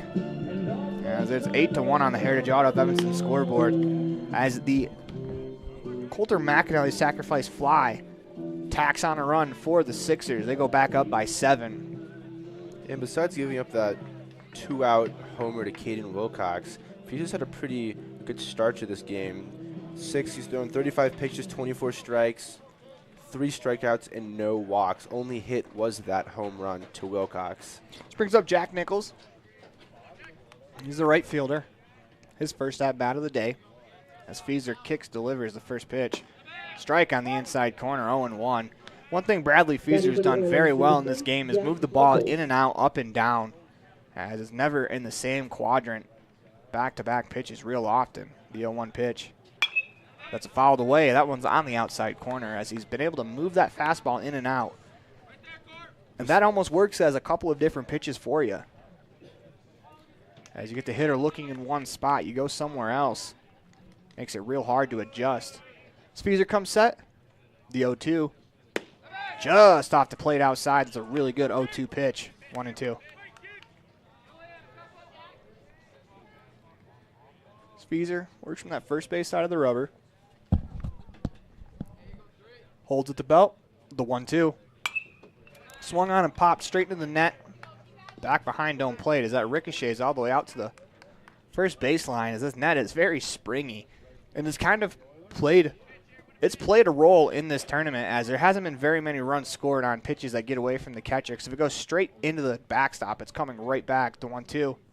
Breaking ball just off the plate outside. 2-2. So that was a very nasty pitch there from Fieser. Good job there by Nichols to lay off and take that pitch. 2-2 the count. Fieser holds at the waist. The pitch. Breaking ball that's tipped foul down the third base line as Nichols stays alive. Yeah, good job by the 9-hitter extending this at bat here against Fieser. Definitely 2 chances he could have swung and missed, but let him go by for 2 balls. Still a 2-2 count. See if he can get on base here. The Oilers have driven up the pitch count for Fieser as they're not going down quietly. He is at 41 right now. Kicks, deals the 2-2. Low, 3-2, as this has turned into a great at-bat for Nichols. Fieser looks in. Kicks, deals the payoff pitch.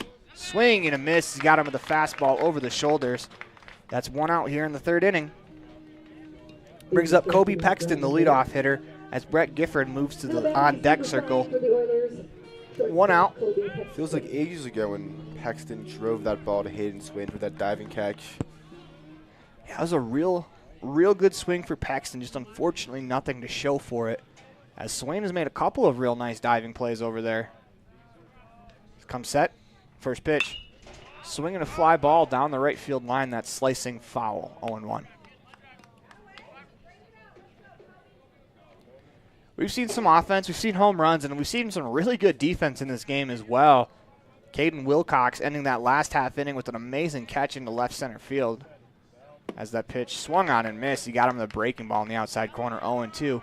Keep in mind, Caden Wilcox is the second baseman, but he is fast, and he was able to run out into left center field to snag that. Yeah, that was a solid ball. 50-yard sprint there. Impressive athleticism by Wilcox. The 0-2. Just off the outside corner, 1-2. Fieser thought he had him. It's been a couple of times Fieser's 0-2 pitch has just been a little bit outside. He seems to love that breaking ball in the 0-2, but he's not able to find the outside corner there against Paxton. It's a good 0-2 pitch. You just barely miss. I know you wanted that call, but, I mean, you can't get hurt there. So here comes the 1-2. It's that breaking ball that's tapped down the third base line, foul. Can't get hurt, but it also shows the batter another pitch. As Paxton will step back in, working from that right-handed batter's box.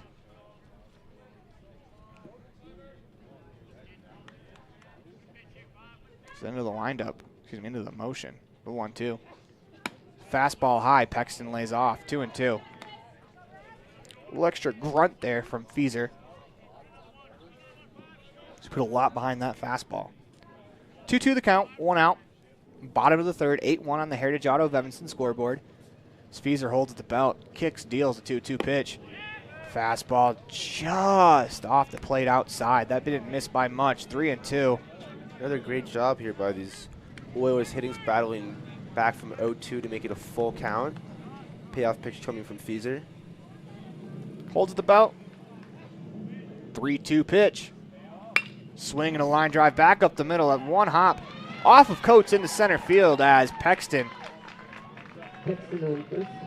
lines one back up the middle. That should go down as a base hit. We'll see how that is ruled. As that's a really good swing. That brings up Brett Gifford. Yeah, I expect that to be credited as a hit there for Pexton. Really hard play for Coates to make. Oh, and they credited it as an error, giving a lot of credit to these Cheyenne Sixers defense, expecting them to make every single play. As Feeser comes set. First pitch is a strike to Brett Gifford, 0-1.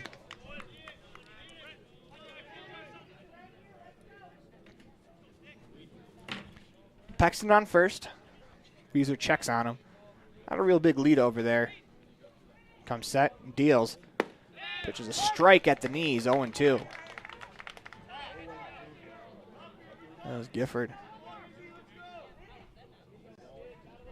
Stands in. Open stance. Wiggles that bat over the right shoulder. It's Fessler. Deals. Fastball in the outside corner. Got him looking for his fourth.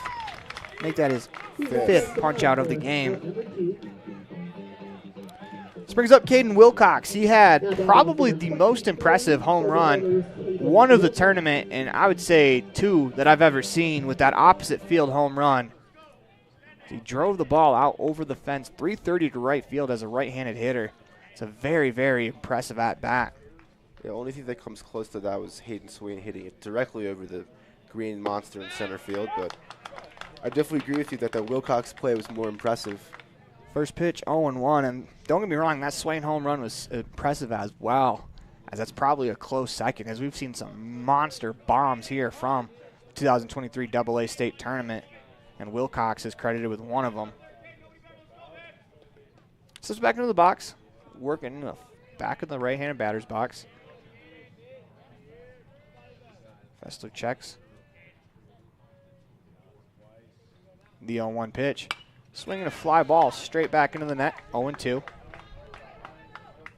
As if the Oilers are able to come back and win this one, got to imagine that Wilcox, if the Oilers are able to win the state tournament, Wilcox is probably their front runner for MVP, especially after that solo home run. It's also he's had a really good all-around tournament. He's been gotten a hit almost every game, driven a bunch of RBIs for them. Just been, as their three hitter, he's been very consistent. The 0-2 is low. That's a good stop by Anderson behind the plate. 1-2 the count. As Feeser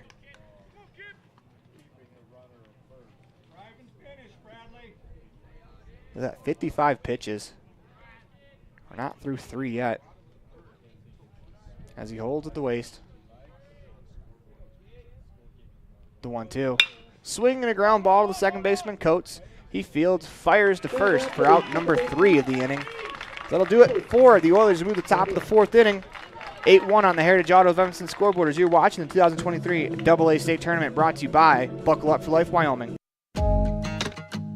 Dad, I heard that human eyes can distinguish between 1 to 10 million different colors. Is that true? That is true. The human eye is amazing. We use our eyes not only to work and learn, but also to simply enjoy the beauty that surrounds us. At Uinta Eye and Vision, we care about each individual's eye health needs. Whether a person is looking for computer glasses, polarized sunglasses to assist in outdoor hobbies, contact lenses, or has general eye health needs, we are here to listen to our patients' thoughts and concerns to help them enjoy their amazing eyes. Call today to schedule an appointment. 789-3937. With 25 years of successful industry experience, Mountain West Business Solutions looks forward to providing all of our customers with exceptional service, industry-leading technology, and a one-of-a-kind buying experience. Having your office equipped with the right technology makes all the difference in the world. With a lower cost per print, we will supply you with the right technology for the best price. Great people, great products, and great service. Mountain West Business Solutions, 133 Bear River Drive, Evanston. You're invited to come in and visit with the team at Cash Honda Yamaha in Cache Valley today. Our customers are our friends. If you haven't ever been in, stop in today. We'd love to get to know you. If you haven't been in for a while, stop in and let's get caught up. And if you were here yesterday, come back again soon.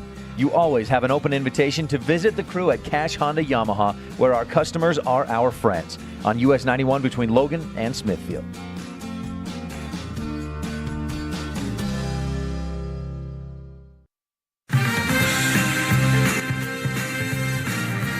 Welcome back to the Union Broadcast Booth as we are in the middle of the 2023 AA State Tournament Championship game, brought to you by Buckle Up for Life Wyoming on mylocalradio.com. It will be the 4-5-6 hitters due up for the Sixers as Corey Williams leads off with a fastball.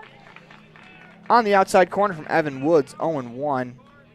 Yeah, the last time the 4-5-6 hitters came up, start the inning was in the top of the second, and they went 1-2-3, so it would be big for this Oilers team to do that again, keep the score line at 7 run difference. As that Woods fastball catches the inner corner for strike number 2. He kicks, delivers that 0-2 pitch. Swing and a miss as it looks like he threw him a change piece. As that bounces in the dirt, Lachlan does a great job, fields it, fires over to first to complete the strikeout. 1 out in the inning. That was a really good off-speed pitch. It looked like a changeup. As that'll bring up Hayden Swain. He is 0 for 1 with a flyout in the second inning.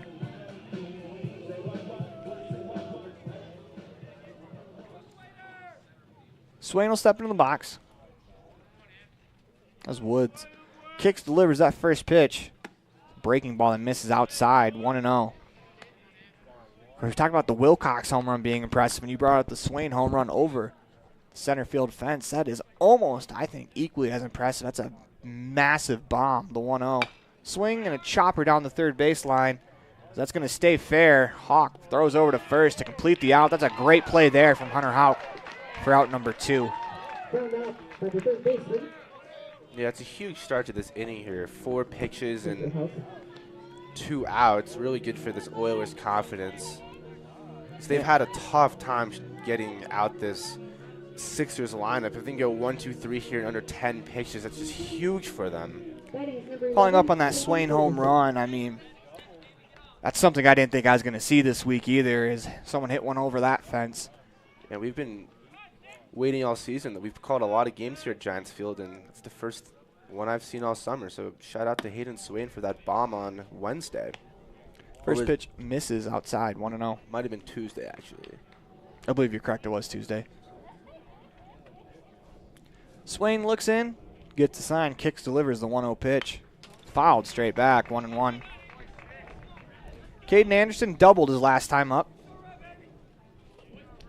And a punch out in the top of the first. No, sorry. Yeah, punch out in the top of the first. As he steps in.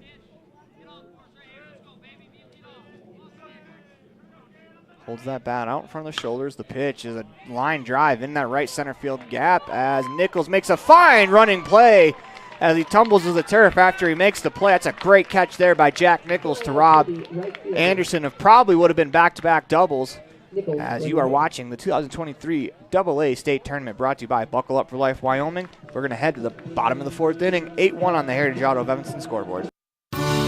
This presentation on mylocalradio.com is also brought to you in part by Hoover Chiropractic. With over 3 decades of experience, Dr. Todd Hoover can help you with all the chiropractic work you need, plus x-rays, blood work, a weight loss program, and can help you get rid of allergies and migraines. Dr. Todd Hoover with Hoover Chiropractic in Evanston.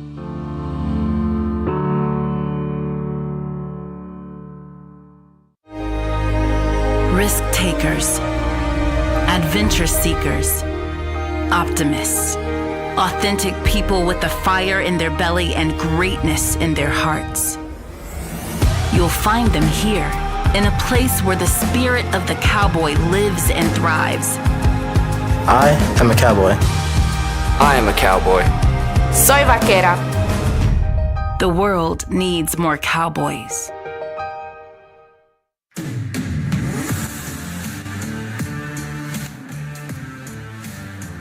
Welcome to the Union Broadcast booth as we are presenting to you the 2023 AA State Tournament on My Local Radio, brought to you in part by our good friends at Buckle Up for Life Wyoming, as Bradley Feaser back to the mound to start his fourth inning of work, as 8-1 on the Heritage Auto of Evanston scoreboard, bottom 4. As we're getting to the middle of the game, it's getting late fast here for the Oilers as they need to start trying to scratch some runs across. They got Saxon Smith, Hunter Hauk, and Sawyer Nielsen due up for the Oilers here in the bottom of the fourth inning as they'll face Feaser. Yeah, Feaser's had a solid start. Seen 12 batters, 5 strikeouts, 1 hit. As we said, that was that home run in the bottom of the first. Bottom of the first for Caden Wilcox to see if he can continue his hot pitching here against the 4, 5, 6 hitters for these Oilers. And even that home run for Wilcox, you just got to tip your cap, as I didn't think that was a overly terrible pitch. I thought it was on the outer third. Wilcox just sometimes good offense beats good pitching in baseball, and that looked like that was a case of that. As Smith will lead off, he struck out looking in the first. Feaser comes set. First pitch swung on and fouled down the first base line into the net. As the first base coach made a pretty good play there off the net as he picks it out of the air. 0-1 the count as Feaser works from that first base side of the rubber, holds at the belt, the 0-1. As he tried to check his swing, unable to do so. 0-2 as that fastball was at the letters. Talked about McAnally a couple days ago. You have to try to get him down. Feaser as well, as it's going to be real tough to get on that pitch at the letters. As Feaser comes set, kicks, deals the 0-2 pitch. That one's high above the head of Smith. He lays off 1-2. The one thing the Oilers, I think, have done a really good job of here, they only have 1 hit, but they have really worked that pitch count up for Feaser. As he comes set, kicks, delivers the 1-2. Breaking ball on the outside corner for strikeout number 6 of the day. Is actually 4 of those strikeouts for Feaser have been looking. Now batting is number 51, Hunter Hauk. So that brings up Hunter Hauk. He's playing third base. Reached on an error his first time up.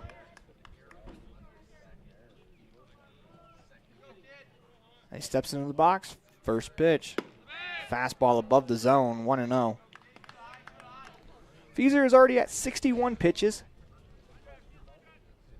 As we said, the Oilers, they've done a great job driving that pitch count up. See if they can get another arm into the Sixers' pen. That pitch is a strike at the belt, 1-1. To my knowledge, they forced 3 or 4 full counts after being down 0-2, so they've done a great job at forcing Feaser to miss a few and extend these at-bats. Hopefully he doesn't. The 1-1's high, 2-1. Seems like he's missed those, but that fastball just a little bit high. He's had great control of this breaking ball in the outside corner, but good amount of his balls here have been just a little bit up in the zone. Feaser comes set, holds the belt, kicks, deals a 2-1 pitch. Swing and a line drive into left field for a base hit. Good piece of hitting there from Hunter Hauk as he reaches on the 1-out single. Yeah, right over the head at the foot. Nothing that he could do. Just rolls to the feet of the left fielder Romero. Great contact hit there by Hayden Hauk.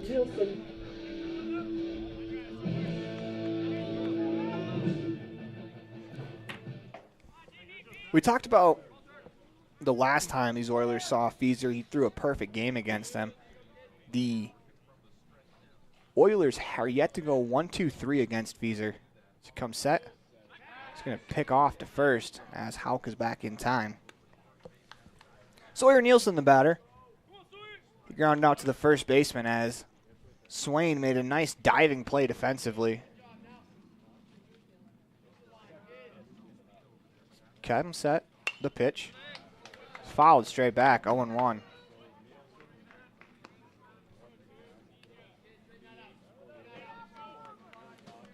Nielsen serves as the designated hitter today. That's Feeser. Checks on that runner at first. As he takes his time, kicks and deals. They're going to try to back pick, and they do not get him, as that was nearly a great play there, as it was about, I'd say, a half second late on the tag. Yeah, Anderson just darted that throw from home to first. Great awareness to try to pick off Hawk, but got back in time. 0-2 the count to Nielsen. As Feeser works from that first base side of the rubber. Expecting a little outside breaking ball here. As he delivers the 0-2. There's a breaking ball on the ground to third. It's a good play at third by Tafoya to second for one. The relay's not in time, but that is a great job by Tafoya to not only get over, make the sliding grab, but to have the wherewithal. Also good job by Caden Coates there, picking that ball up on the one hop. Thought for a chance it might have gone through, but exceptional play there to get the out there on Hayden Hawk. Yeah, they're in a conversation with the umpire as they're going to confer. I don't imagine this is going to be about the out at second base, maybe the one at first, but it looked like Tafoya clearly threw that in time to Hayden Hawk to get out. It could be if Coates was on the bag or not when he caught the ball. But a lot of times the middle infielders will get the call on the neighborhood play. As long as you're in the neighborhood of the base, the umpire is willing to give it to you, as that is a dangerous turn there, especially on a play like that where it's a close play at second, or that runner is going to be barreling into a middle infielder. The 0-2, or excuse me, the first pitch. Chop foul there. Whitley, foul ball, 0-1, as Nielsen will be at first on the fielder's choice.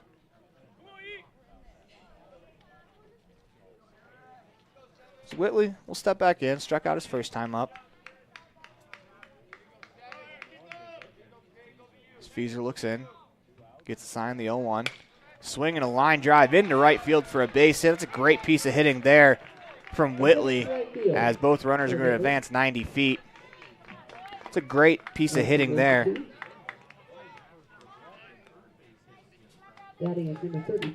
As Feeser tried to throw a fastball in the outside corner, he goes and hits it right where it was. If Lachlan, that brings up Bryce Lachlan. He grounded out to the shortstop his first time up. Big opportunity for the Oilers here. 2 outs in the inning, try to chip away at this lead. 8-1 on the Heritage Auto of Evanston scoreboard, the Sixers lead.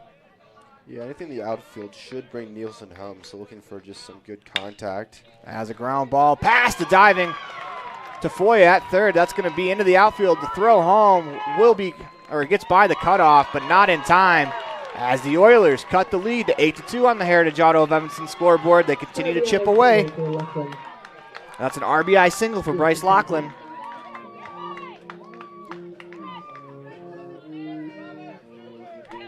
As Whitley moves to second, Nielsen scores on the play. Nichols will be the hitter, as we're going to have a conversation on the mound. Don't expect it's going to be a long one. Feeser's still in complete control of this game. Only 71 pitches, 50 of them strikes. It's a really good percentage right there. Could just be to allow Feeser to take a deep breath. I think that's the 4th hit recorded against him. 2 earned runs, 6 strikeouts. Just don't want the game to start to avalanche on him. As if you're Feeser on the mound, this is a big out here. As Nichols represents the 9-hitter. And you don't want to, if you can get Nichols here, that means you'll face the top of this order with nobody on. You don't want to get to the top of the order here in this situation where you're up 6. If the top of the order comes up, at minimum, it will be bases loaded for Kobe Paxton. As Feeser looks in, gets the sign. Nichols batting from the right side. Feeser kicks and deals. Fastball in the outside corner, 0-1. Runners on first and second, 1 run home in the inning. 2 outs. As Feeser looks to pitch out of some traffic. The 0-1. Breaking ball just off the plate outside, 1-1. Good take there by Trevor Stokes. I thought that was going to be straight the whole way, but just bent it a little bit outside the outside corner there. As that is Trevor Stokes, who is pinch hitting for Jack Nichols. It's Feeser. Into the windup, the 1-1 pitch. Fastball above the zone. Stokes lays off, 2-1.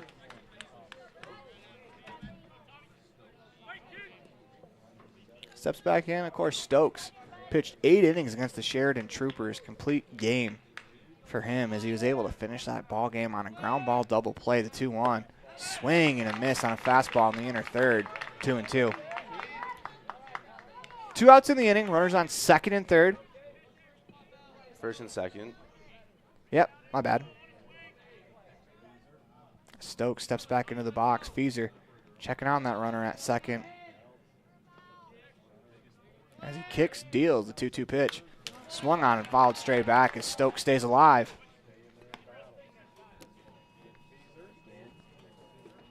I think we're getting an Amber Alert again. If you can hear that sound through the crowd mic. Yeah, everyone's phones are going off right now.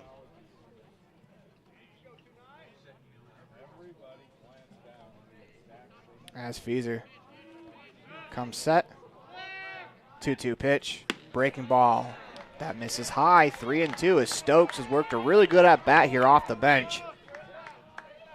Yeah, if he could force a walk or just anything to the outfield, that'd be huge, bringing up top of the order here with Paxton. Feeser looks in, gets the sign. Stokes is going to call timeout. He's choked way up on the bat. Really protecting here with 2 strikes. Runners on first and second. They'll be off with the pitch.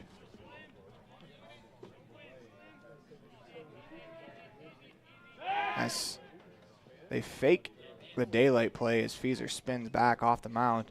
We'll reset. Stokes steps back in.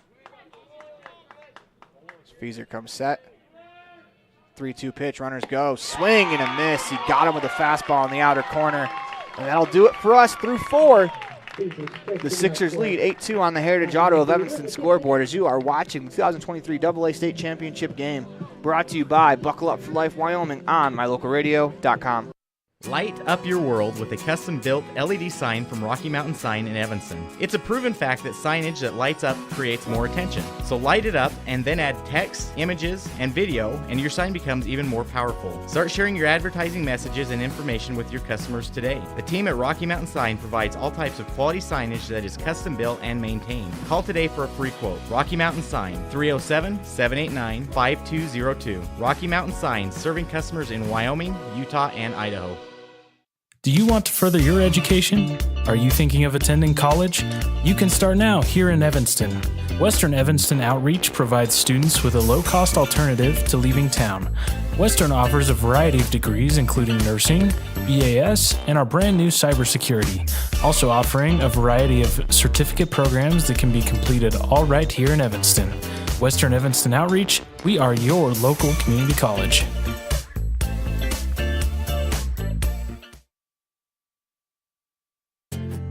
From one corner of the state to the other, over 82% of Wyomingites wear their seatbelts.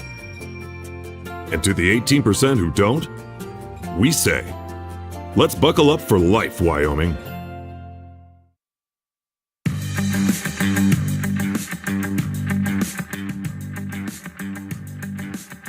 Welcome back to the Union Broadcast Booth. After 4 complete, 8-2 on the Heritage Auto of Evanston scoreboard, the Sixers lead. They are 9 outs away from capturing a state title. As back to the mound is Evan Woods, and you know, he's been very good. He's only allowed the 1 run, as I believe all 7 of the runs in the first inning were charged to the starter. They were, yeah. Came in the top of the first. He's given up 4 hits, 1 earned run, 1 walk, 1 strikeout, but forced a couple flyouts. Good plays by his defense to back him up, and he's kept the Oilers in this game. This brings up Landon McAnally. Will be the 7, 8, 9 hitters due up for the Sixers. They are ahead 8-2 on the Heritage Auto of Evanston scoreboard. Looking for more. As lefty on lefty here is Woods. Kicks, deals, first pitch strike on the outside corner, 0-1. We talked about Woods possibly coming in and, you know, being the last arm for the Oilers, trying to hold the fort down so his offense can come back. He's done a really good job. The 8-0-1 is low, 1-1. He could go all the way. He's kept his pitch count pretty low, only at 58 right now through 3 2/3 pitched. As there is someone throwing down in the Casper bullpen just in case. As McAnally steps back in that left-handed batter's box, the 1-1 is a breaking ball that just misses McAnally as he spins out of the way, 2-1. Of course, this is Landon McAnally. He's serving as the designated hitter. He's 0 for 1, drew a walk, drove in a run on that walk, and then grounded out to second base. As that pitch is a strike on the inside corner, 2-2.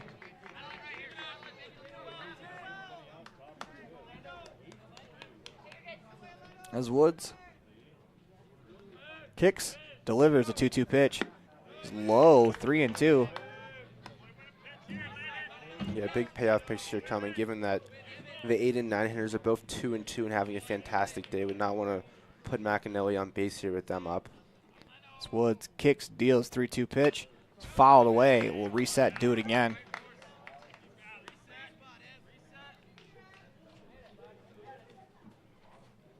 As McAnally steps back into the box, working from the far deep part of the box. He's off the plate a little bit of an open stance from the left side.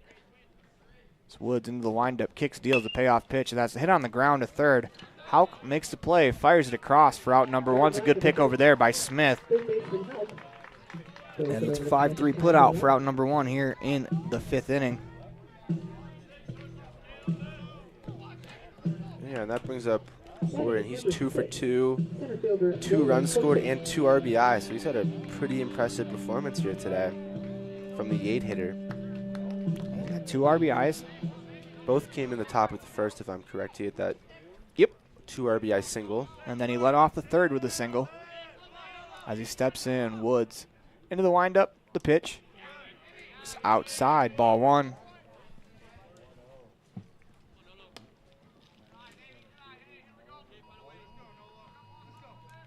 As Horton steps back in, working on that first base side. Into the windup, the 1-0. Swing and a line drive into right center field. On the move as the right fielder cannot make the play as Stokes goes diving for it. Good backup there by Whitley. That's going to hold Nolan Horton to his 3rd single of the game as he's 3 for 3.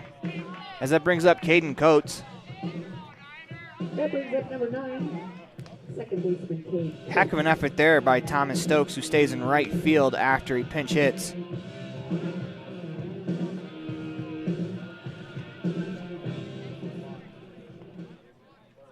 Brings up Coates. Singled in the first, had a bunt single in the third. As the pitch on the outside corner, he takes it 0-1.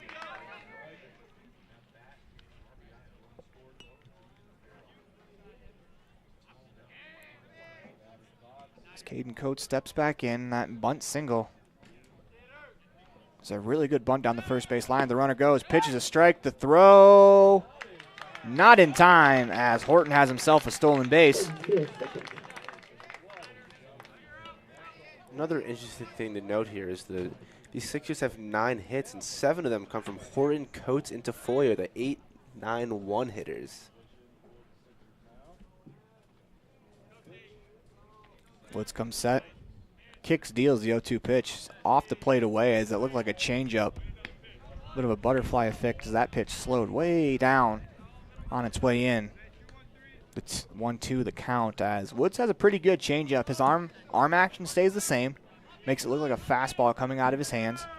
Checks that runner, kicks, delivers. I think he went to it again, 2-2. It's a good stop there by Lachlan. Keeps that runner at second base. He peers in, gets the sign. 2-2 pitch. is on the ground to the shortstop or second baseman Wilcox. He fields, flips it to first for out number 2. Coates moves the runner to third. That's a good team at bat there from Caden Coates. As now a runner on third base with 2 outs for Mason Tafoya. Yeah, and Tafoya's 2 for 3, 2 RBIs and a run score. It's also having a pretty successful afternoon at the plate. And his lone out in the contest comes on as a sacrifice fly as he hit a solo home run to start the game. As Woods into the motion, kicks, deals. Fastball in the outside corner, 0-1. We're at the top of the 5th inning, 8-2 on the Heritage Auto of Evanston scoreboard. The Sixers lead.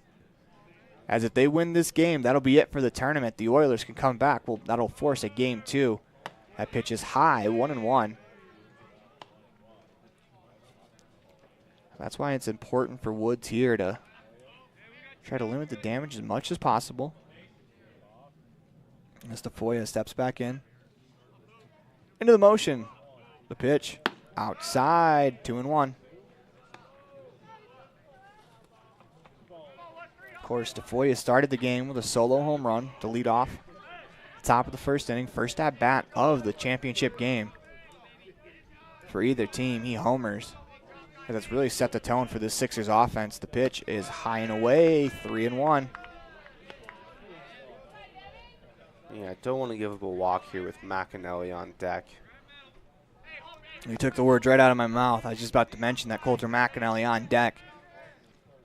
Kicks, delivers a 3-1 pitch, swing, a foul ball straight back into the screen. And that's what makes navigating the top of this order really hard. Is you get Tafoya battles and he gets on base. And right after him is Coulter McAnally, and you get Julian Romero, Corey Williams, all that top 4. And then you add Hayden Swain, who has a lot of power in his bat as he kicks, deals a 3-2 pitch. Swing and a miss. He got him with a changeup. That was a nasty pitch there. So that'll do it for the top of the 5th inning as 4.5 in the books. 8-2 on the Heritage Auto of Evanston scoreboard as you are watching the 2023 AA State Championship game brought to you by Buckle Up for Life, Wyoming. Water testing, community enhancement grants, seedling trees and wildflowers, classroom lessons and specialty workshops, composting and conservation of water and soil. The Uintah County Conservation District is here to serve Uintah County residents. Visit our website today, uintahcountycd.com.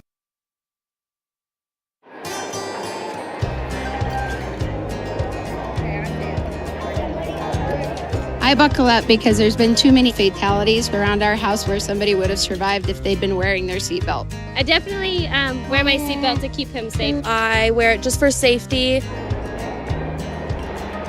I buckle up because my mom makes me. I buckle up to set a good example for my kids and to make sure they stay safe. Getting home safe to my family. I buckle up because it keeps me safe. Go Pokes, buckle up! Buckle up for life, Wyoming.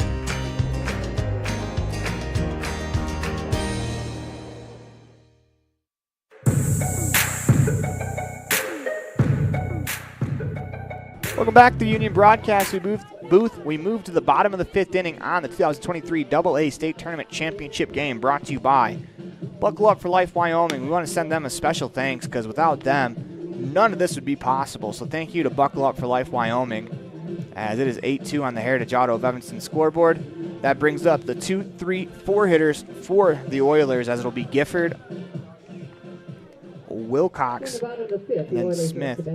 Nope, I take that back. It'll be the 1, 2, 3 hitters, as it'll be Paxton, Gifford, and Smith. As the Oilers look to scratch across some runs, try to get a couple back, chip away at this lead, as it's 8-2 on the Heritage Auto of Evanston scoreboard. First pitch swinging as he fouls it straight back, 0-1. 8-2 the score, as Feeser back to the mound. 0-1 the count to Paxton. He's 0 for 2. Lined out in the first, and then reached on an error. Swinging a grounder to the third baseman, Tafoya. Fields fires it across for out number 1. Yeah, just a routine play there by Tafoya. Pretty easy chopper right into his glove. Good throw. First out of the inning. Brings up Brett Gifford.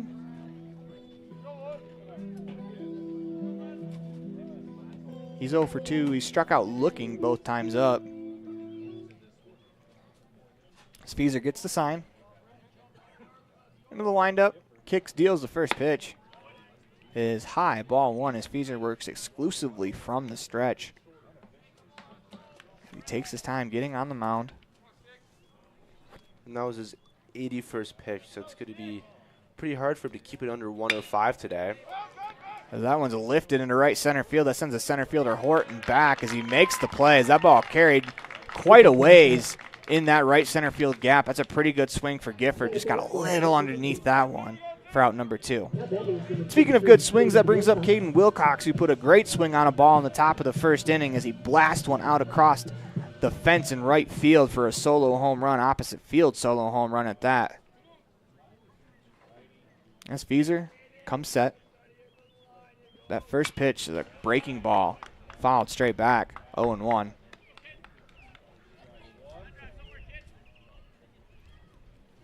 Wilcox, second baseman. It's been very impressive. I think he's had a really good tournament for this Casper team. Not only defensively, he flashes the leather, but offensively in their 3 spot, he's been great for them. The 0-1 fastball, swing and a miss as above the shoulders. Wilcox was unable to lay off. He's going to step out, regroup a bit. As he does regroup, he's going to work his way back to the box. Working from that right-handed batter's box. Wiggles that bat over the right shoulder. Fieser kicks, deals. The 0-2 pitch is high, 1-2. It's a good adjustment there from Wilcox.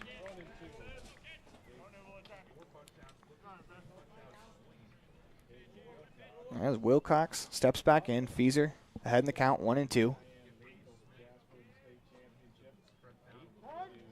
As Wilcox calls timeout. Seen that quite a bit when teams get to 2 strikes. Their hitters, they'll call timeout. A little gamesmanship, try to break the concentration of the pitcher. The 1-2 pitch.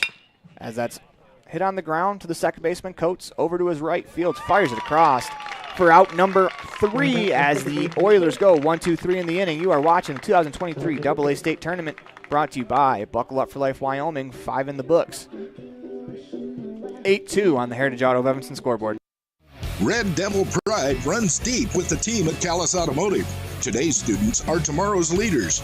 You'll always find quality products at fair prices at Callis Automotive. We're proud to serve our customers, our community, and our Evanston Red Devils. Stop in today. Callis Automotive, your local Napa dealer.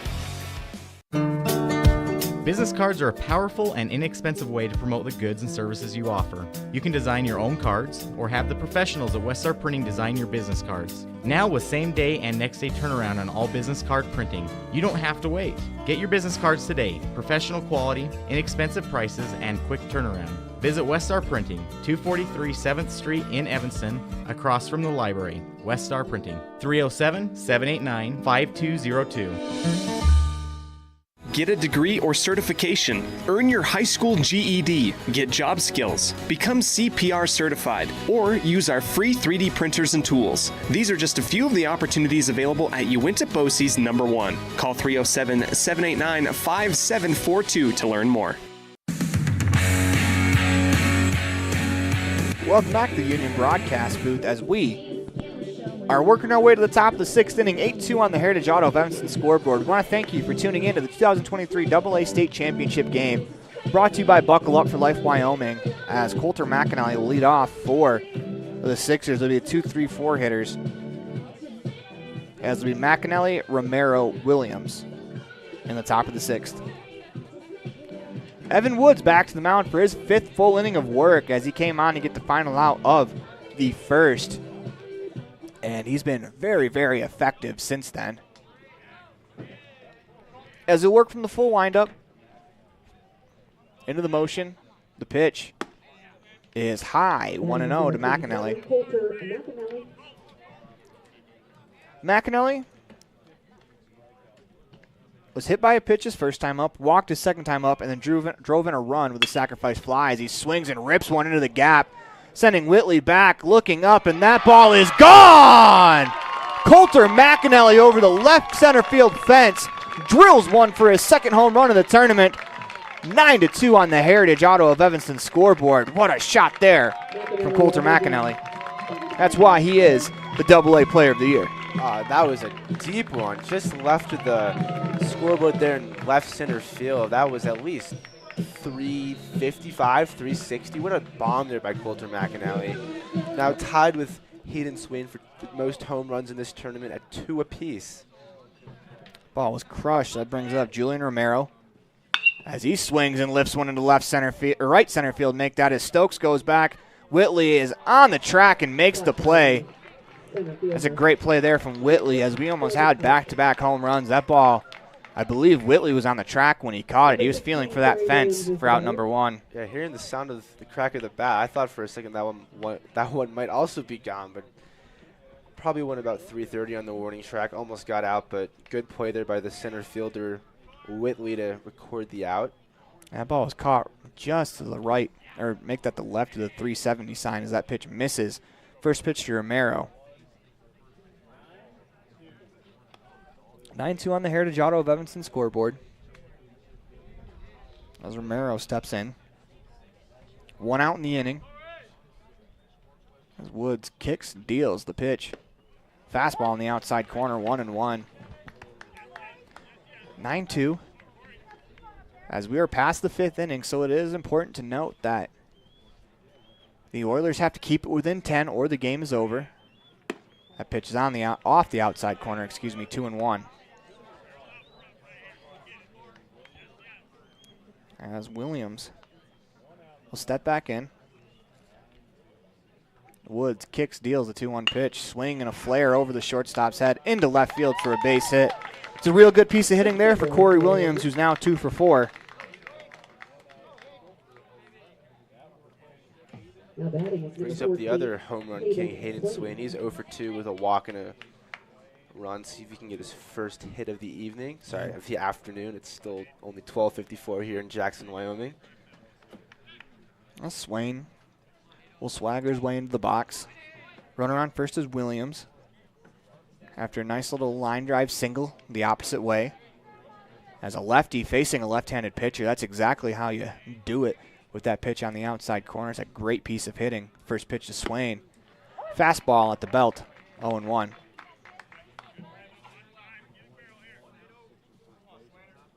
Swain steps back in.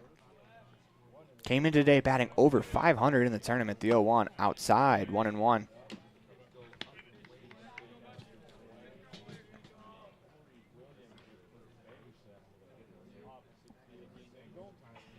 As Swain back into the box. Woods holds to the shoulders, kicks, deals the pitch outside as that breaking ball slipped out of his hands. 2-1.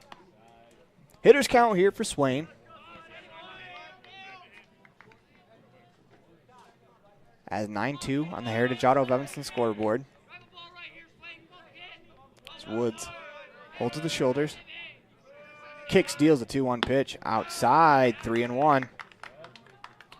As that 10th, if Swain were able to get on, that means that run to make it a 10-run deficit would come to the plate.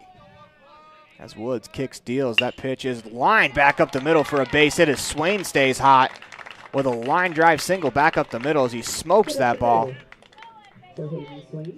As when they teach hitting, that might be in the video package of how you hit the ball as Swain crushes it right back up the middle. A perfect swing for Hayden Swain as we're going to get a meeting on the mound. We'll see if this will be it, as it is going to be it for Evan Woods, who I thought did a phenomenal job in relief, as he did very good. He gets a tap on the shoulder from his coach, as I thought he did great too. He's going to get some hugs from his teammates as well, as that'll bring up Caden Anderson with runners on first and second, 1 out in the inning. As we come back, we'll have the continuation of the bottom of the 6th, or top of the 6th. You are watching 2023 AA State Tournament, brought to you by Buckle Up for Life Wyoming on mylocalradio.com. They say the 3 most important things in life for many people are their faith, their family, and their high school sports. And not necessarily in that order. Advertise where you'll get noticed. Call My Local Radio and become a sports advertiser today. Ready has provided safety and excellence in industrial construction and support services since 1982. From insulation and scaffolding to paintings and coatings, our crews are standing by to assist with new construction, maintenance projects, facility shutdowns, and more. Contact us today to ensure your assets are protected and functional. Interested in joining our team? Visit ReadyUSA.com. We are ready. Red Devil pride runs deep with the team at Callis Automotive. Today's students are tomorrow's leaders. You'll always find quality products at fair prices at Callis Automotive. We're proud to serve our customers, our community, and our Evanston Red Devils. Stop in today. Callis Automotive, your local Napa dealer. Business cards are a powerful and inexpensive way to promote the goods and services you offer. You can design your own cards or have the professionals at Weststar Printing design your business cards. Now with same day and next day turnaround on all business card printing, you don't have to wait. Get your business cards today. Professional quality, inexpensive prices, and quick turnaround. Visit Weststar Printing, 243 7th Street in Evanston, across from the library. Weststar Printing, 307-789-5202. Get a degree or certification. Earn your high school GED. Get job skills. Become CPR certified. Or use our free 3D printers and tools. These are just a few of the opportunities available at Uinta BOCES number 1. Call 307-789-5742 to learn more. Welcome back to the Union Broadcast Booth. We are still in the top of the 6th inning as we're going to introduce you to the new pitcher for Casper, as that pitch is just off the plate outside, as it is number 30. Well, nope, number 34. Yep, Nolan Horniker, as he has the unenviable task of trying to shut down this Sixers lineup the rest of the way. The 1-0 fastball on the outside corner, 1-1. 9-2 on the Heritage Auto of Evanston scoreboard, as Coulter McAnally with a solo home run has increased the lead. Corey Williams singled, followed by a Swain single. That's our first and second with one out. That pitch is a fastball dotted at the knees on the inside corner, 1-2. It's a really good pitch there from Horniker. Anderson, 1 for 3, struck out, then flew out on a nice running play by the right fielder at the time. As that pitch is fouled down the first base line, as the right fielder Nichols at the time, as Stokes is coming to replace him. 1-2 the count, as we're going to reset, give the runner some time to get back.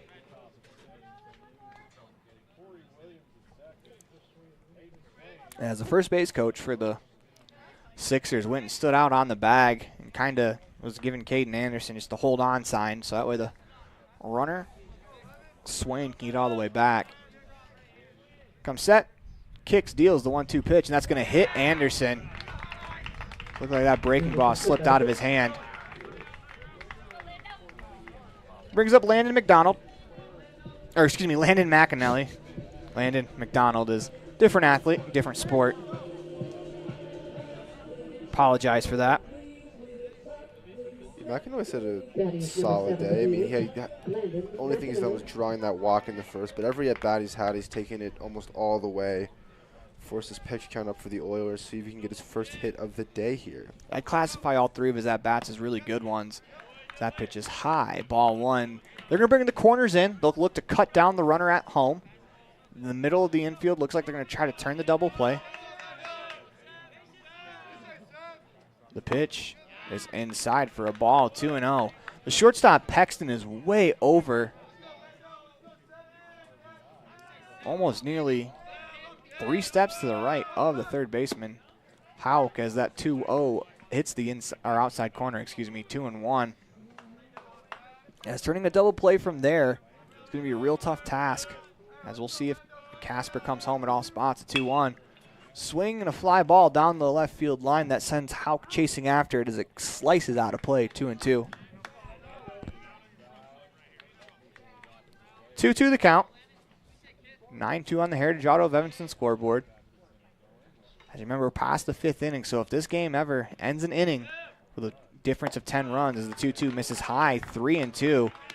If it ever ends with a more than a 10-run lead for the Sixers, or the Oilers for that matter, if they come back, the game will end as that run is on first base. The 3-2 pitch swung on and popped up into shallow left field. Paxton works his way over, gets underneath it to make the play. All the runners are going to stay put, as that's out number 2. Yeah, it's almost an ideal scenario there for the Oilers. Pop up so no one can advance the extra run cannot come home, so it brings up 2 outs. Bases still loaded. See if Horniger can record this third and final out of the inning and get out of the jam. Brings up Nolan Horton. And he's had a heck of a day. He's 3 for 3, 2 RBIs, 2 runs. Kicks, deals. That first pitch swinging down the first base line. That's going to slice foul out of play. 9-2 on the Heritage Auto of Evanston scoreboard. As Horniger looking to hold it right here. As the runner on second is Swain, as he was nearly to third by the time foul ball was called, as he is going on contact. Horniger's going to work from the full windup. He kicks, deals the 0-1. Breaking ball misses high and inside. 1-1. Steps back in. Working from the right-handed batter's box. Horniger on the first base side of the rubber. The 1-1 pitch is a fastball that misses high. 2-1. If Horton were to reach, Caden Coates on deck. That's 2-1 the count. Coates is 2 for 3. 2-1 pitch. Swing and a fly ball back into the screen. And he fouls it off. As that bounces off the screen with enough force to nearly bounce all the way back to the pitcher, Horniger. It's almost like one of those pitching nets that you throw it into the strike zone, it bounces all the way back to you, so you don't have to go get it.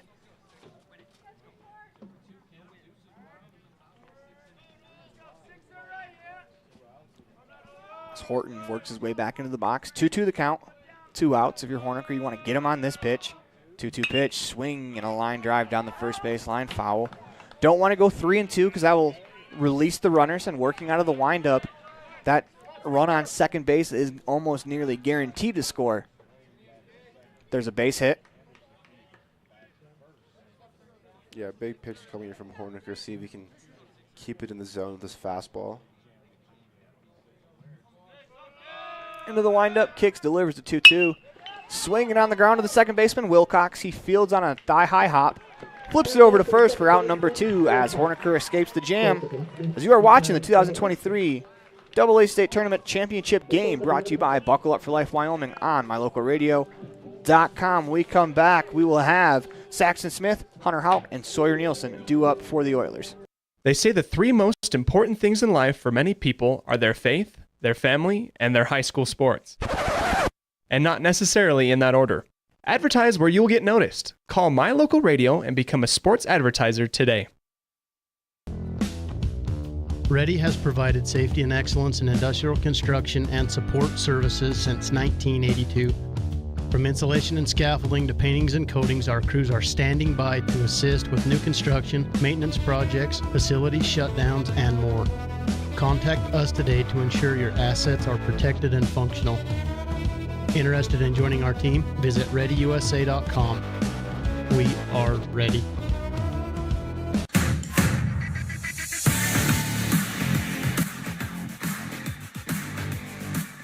Welcome back to the Union broadcast booth as we are in the bottom of the 6th inning as Bradley Fieser out there to start his 6th inning of work as he will face the 4, 5, 6 hitters. Yeah, Fieser's had a pretty good time on the mound. 5 full innings pitched, 7 strikeouts, 2 earned runs, and 4 hits. And he's only at 86 pitches, so if he gets through these next 2 innings, he should stay on the mound for the complete game. But see if the Oilers can continue to work the pitch count. Yeah, they've done a very good job battling and grinding out at-bats. And forcing Fieser have to use more pitches than I think he wants to. As he's going to fire that last warm-up pitch, and we are all set to go here in the bottom of the 6th inning. 9-2 on the Heritage Auto of Evanston scoreboard, as this is the championship game. If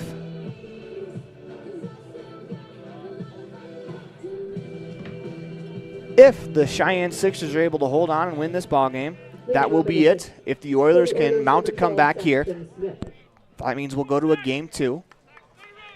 But Bradley Fieser looking to not let that happen as he's on the mound. Kicks, delivers, first pitch to Saxon Smith on the outside corner for a strike, 0-1. Smith 0 for 2 with a couple of strikeouts looking. As Fieser has 7 punch-outs in the contest. As he kicks, deals the 0-1. There's that breaking ball. Looks like it bounced up and clipped Anderson in the mask. 1-1. He looks all right. As he's got the Major League style catcher's mask, the backwards helmet, and then you put the mask over the front of the helmet. As that type of mask does a good job deflecting the ball off of like tips and bounces. It kind of works the inertia away as that ball is outside 2-1. As it really forces the impact of that blow into the back of that helmet. Doesn't mean it's perfect, though. Anderson appears to be all right. As Feeser comes set. Kicks, deals a 2-1 pitch. Breaking ball is high, 3-1 as Saxton Smith has worked himself into a hitter's count. Yeah, hear the bench kind of yell, start a rally. If you could take a picture and lead to a 5-pitch walk, it could definitely be the start of something for these Oilers. They haven't scored a run since the bottom of the fourth. They had that obviously 1-run homer from Wilcox in. As Smith pops that one up into shallow right field, as that's towards the foul line. What a running catch that was from Williams, as he had to run about 60 feet to make that play. He slides, makes the grab for out number 1 in foul territory.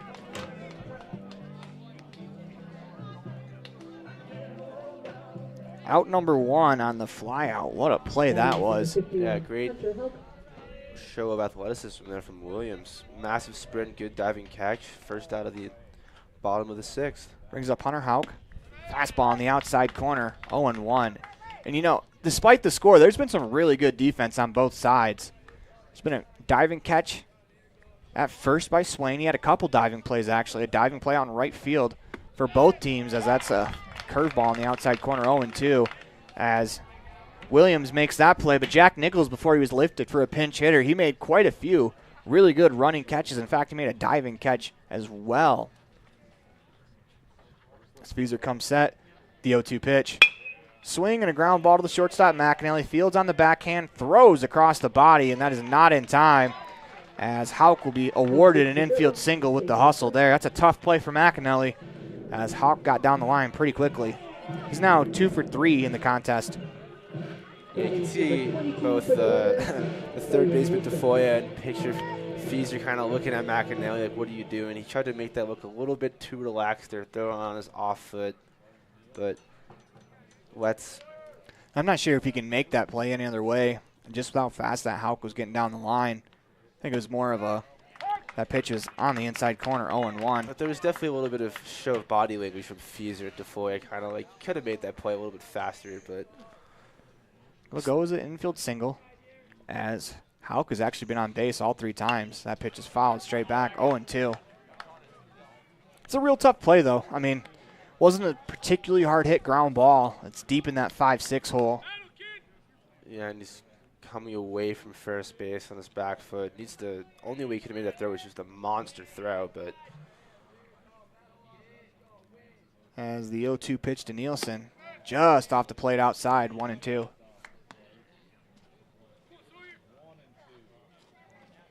Feeser back to work from that first base side of the rubber. Checks on the runner at first. Holds at the waist. The 1-2 pitch. The breaking ball and a nasty one that gets away, as Nielsen's going to be out because first base is occupied. That is the 8th strikeout for Feeser. That brings up Eric Whitley. Another thing to note, that's his 98th pitch, so going to be pretty difficult for him to get through the rest of this game, as obviously the pitch count's 105. For those thinking about the next tournament, Feeser's going to get close to his limit. He'll have to have the full amount of rest, but that tournament doesn't start till Wednesday, as he'll be available as we're finishing this tournament on a Friday. So he'll be available for day 1 of that tournament, I was told. Comes set, checks the runner at first. The 0-1 is high, 1-1. 92 on the Heritage Auto of Evanston scoreboard. We're in the bottom of the 6th inning. I'm Aaron Poling along with Max Mitchell. Thank you for joining us here at Giants Field, as this is the final game, possibly, of the 2023 state tournament. So that pitch is on the outside corner, 1-2. Here's a situation. If the Sixers win it, it is it. That is done. The Sixers will move on to play in Cheyenne next week at the AA regional tournament with a chance to play to go to the American Legion World Series. If the Oilers mount a comeback here, we'll have to play a game 2, and the winner of that game will move on. The 1-2 pitch, a breaking ball that's popped into right field. Shallow right field as Williams comes on and makes another diving catch. As the Oilers might want to pick on someone else. 2 diving catches in the inning for Williams as he makes a fantastic play there. As that'll do it for us here in sit through 6. As you are watching the 2023 AA State Tournament brought to you by Buckle Up for Life Wyoming on mylocalradio.com. Freeway Tire offers a nationwide service protection plan that covers service parts and labor on select systems, keeping your vehicle on the road. Plus, it includes coverage for towing, lockout service, flat tire changing, fuel, oil, and water delivery service, and jump starts. Knowing that your vehicle is covered at over 50,000 dealer locations nationwide provides that peace of mind wherever you are. Get the details. Visit Freeway Tire and ask about the service protection plan. Freeway Tire, 217 Bear River Drive, Evanston.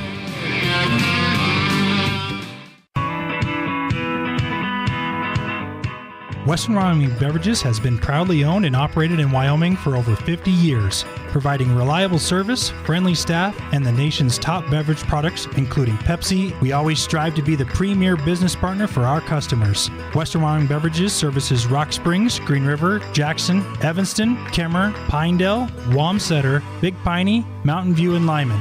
Go Red Devils!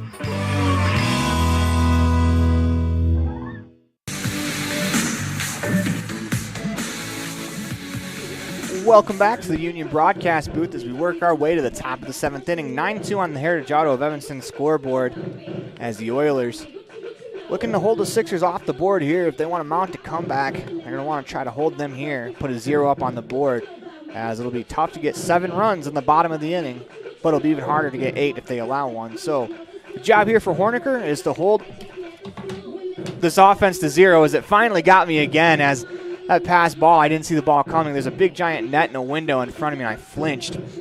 As you are watching the 2023 AA State Championship game brought to you by Buckle Up for Life Wyoming on mylocalradio.com. Due up for the Sixers, it'll be Coates, Tafoya, and McAnally, as it'll be the 9-1-2 hitters. The bottom of the order for the Sixers so far in this match has really gotten it done, as Nolan Horton has a pair of RBIs. He has 3 hits and a stolen base. Caden Coates with a pair of hits as he'll step to the batter's box.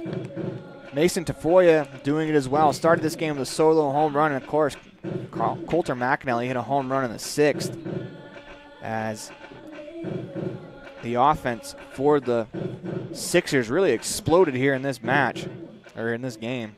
Yeah, they got 12 hits. 2 of them home runs, 1 double. Brings up Caden Coates. So he'll lead off the top of the 7th inning. First pitch, swing, and a tip into the mitt, 0-1. As we mentioned earlier, Coates, 2 for 3. Had an RBI single in the first, a bunt single in the 3rd, grounded out in the 5th. So that pitch misses high, 1-1. As he steps back in. Into the motion, the 1-1 pitch is a breaking ball off the plate inside, 2-1. Horniger came on last inning. The 2-1, swing and a miss at a fastball at the shoulders, 2-2. And Horniger did a great job of pitching himself out of a jam. When he came on, bases were loaded, 1 out. Got out of the inning with no runs. The 2-2 swung on and missed. He got him with a fastball in the outside corner for his first strikeout, out number 1 here in the top of the 7th. As here comes the manager for the Casper Oilers. Probably discussing how to handle Tafoya and McAnally, both good power hitters. As Horniker is giving some hugs, it looks like he's done. And a big hug there for his manager, as it looks like they want to bring on another pitcher for the Oilers. As we're going to go to a commercial break, you are watching the 2023 AA State Tournament brought to you by Buckle Up for Life, Wyoming. Freeway Tire offers a nationwide service protection plan that covers service parts and labor on select systems, keeping your vehicle on the road. Plus, it includes coverage for towing, lockout service, flat tire changing, fuel, oil, and water delivery service, and jump starts. Knowing that your vehicle is covered at over 50,000 dealer locations nationwide provides that peace of mind wherever you are. Get the details. Visit Freeway Tire and ask about the service protection plan. Freeway Tire, 217 Bear River Drive, Evanston.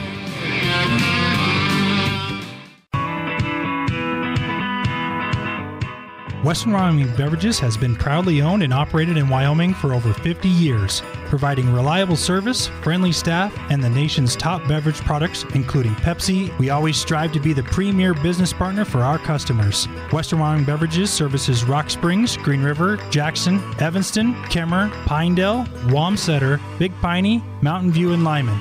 Go Red Devils!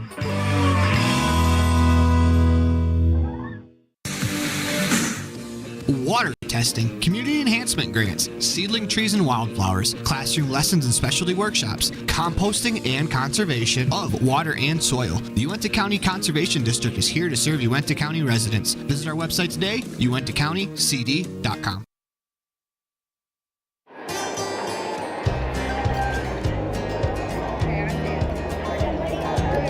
I buckle up because there's been too many fatalities around our house where somebody would have survived if they'd been wearing their seatbelt. I definitely wear my seatbelt to keep him safe. I wear it just for safety. I buckle up because my mom makes me. I buckle up to set a good example for my kids and to make sure they stay safe. Getting home safe to my family. I buckle up because it keeps me safe. Go Pokes, buckle up! Buckle up for life, Wyoming.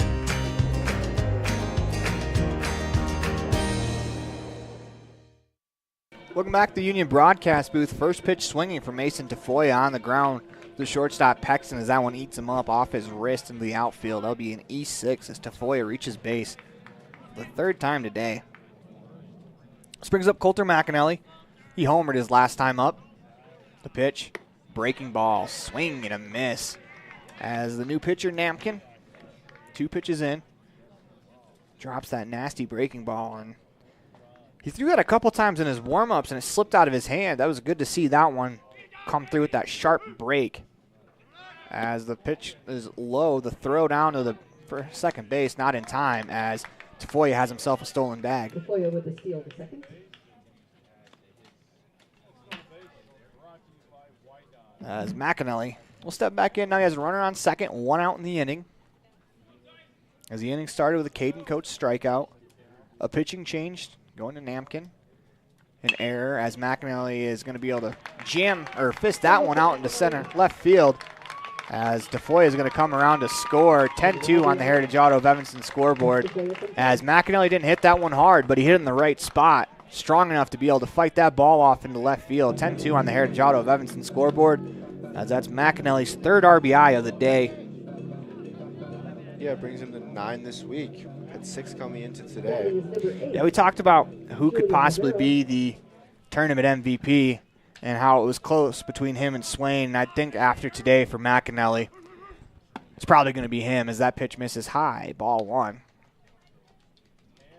This brings up last year's the 2022 AA State Tournament MVP, Julian Romero. The 1-0. Swinging a line drive back up the middle as that is caught on a jump by Whitley, making the ordinary extraordinary. As that is a real tough play as Romero put a jolt into that one as he is going to wear a collar in the match. He is 0 for 5, but he hasn't put a bunch of 0 for 5 swings out there. He's hit a bunch of lasers around the ballpark. Yeah, 3 or 4 just bombs to center and right field, which is some good defensive plays there. He's been robbed a couple of times. That brings up Corey Williams with 2 outs, runner on first. The pitch. Swung on and popped up into left field as Gifford moves 1 step to his left. Had him played perfectly defensively as he makes the catch. Last call for the Casper Oilers as the Post Sixers look to close out a state championship here. You are watching the 2023 AA State Championship game brought to you by Buckle Up for Life Wyoming on mylocalradio.com. Light up your world with a custom-built LED sign from Rocky Mountain Sign in Evanston. It's a proven fact that signage that lights up creates more attention. So light it up and then add text, images, and video, and your sign becomes even more powerful. Start sharing your advertising messages and information with your customers today. The team at Rocky Mountain Sign provides all types of quality signage that is custom-built and maintained. Call today for a free quote. Rocky Mountain Sign, 307-789-5202. Rocky Mountain Sign, serving customers in Wyoming, Utah, and Idaho. Do you want to further your education? Are you thinking of attending college? You can start now here in Evanston. Western Evanston Outreach provides students with a low-cost alternative to leaving town.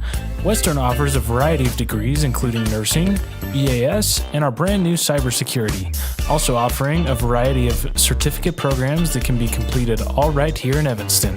Western Evanston Outreach, we are your local community college.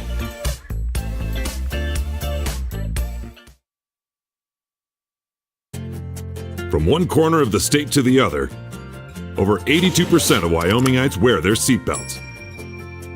And to the 18% who don't, we say, let's buckle up for life, Wyoming.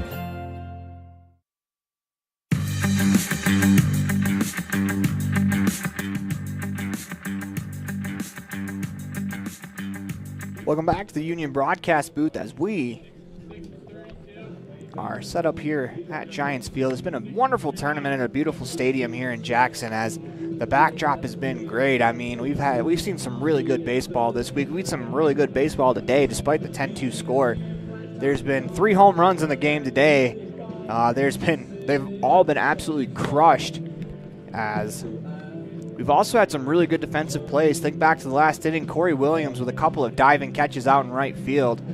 As you know, defense has been great. Even for Casper, they've had some really good defensive plays. It just kind of hasn't fallen their way as the sticks for the Sixers came to play today as they have crushed the ball as to the tune of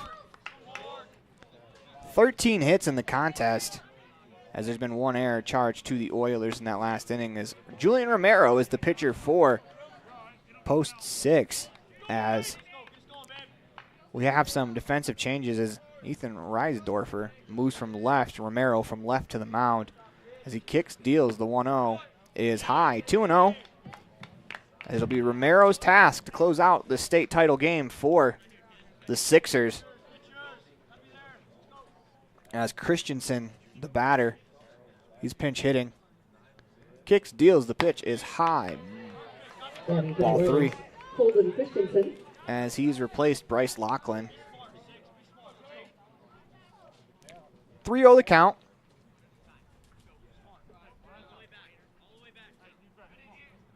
As Christensen steps back in. 3-0 pitch is a strike right down the middle, 3-1. It's a good take from Christensen.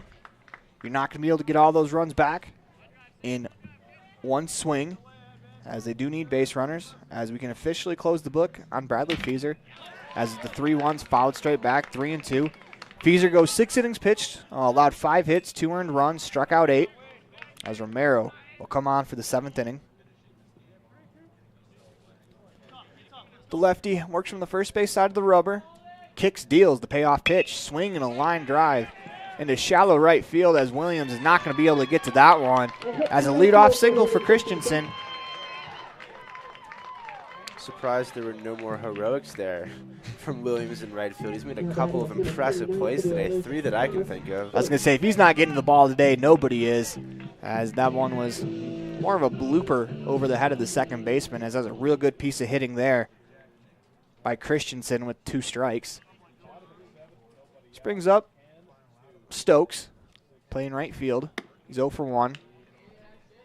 Struck out his first time up, as he came in as a pinch hitter for Jack Nichols, playing right field. As Romero falls behind, 1-0. Christensen, the runner on first, has about a 2-step lead. The pitch on the outside corner, 1-1. If you're Christensen, though, you're probably not stealing. The Oilers need 8 to tie, as they're off to a good start with the leadoff single. Romero kicks the 1-1 pitch, swung on and fouled straight back. 1-2 to Stokes. Yeah, definitely need to play a little bit cautious in terms of their base running. Can't have any unnecessary outs here. An 8-run comeback is improbable. An 8-run comeback after a runner's picked off first is nearly impossible. The pitch, as that one gets away. The rare time the ball didn't bounce back off the padding right back to the catcher as it's picked up by Anderson. As that ball seemed like it kind of wedged itself underneath as it was a breaking ball. It slipped out of the hand of Romero. Christensen to second base on the wild pitch. So Romero looks in. He's going to step off, reset. As the Sixers, they are 3 outs away from winning a state championship game. Another state championship. Kicks, deals a 2-2 pitch. Swing and a line drive into the net. As that's fielded off a bounce. The on-deck hitter. As due up next is Paxton.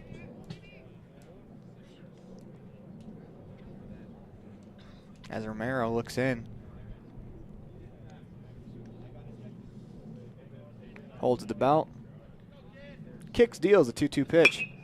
Swung on and lifted. As something came crashing down there as I think he hit the light. Yeah, that was a loud sound. Couldn't see it from my angle. He definitely hit the light there. As make sure everything's all right over there. As if anything, Thomas Stokes has left his mark on this field, forcing the Giants to maybe have to replace some lights in the offseason.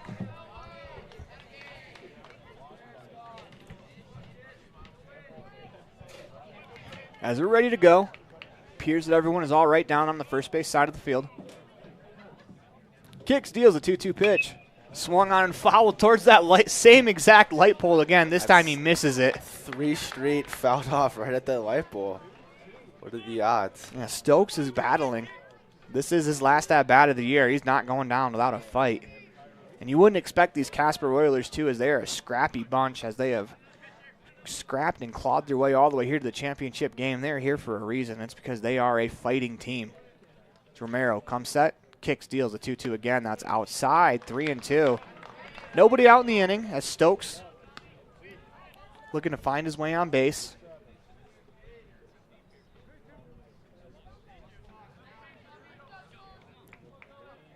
It's Romero comes set. Kicks, deals a 3-2 pitch. Swing and a pop-up. As the second baseman, Coates, calls for it. He takes 3 steps into the outfield grass, makes the play for out number 1. As Stokes gave him a battle, but Romero was able to retire him. I think there's a chance that Stokes could have taken that pick. Looks like it might have been a little bit low, but I like him still being... Yeah, you don't want to strike out looking in your last at-bat. You never really know. Not worth the risk here. Got to try to make a play. Are we back to the top of the lineup? I think we are. It is Kobe Paxton. He'll hit.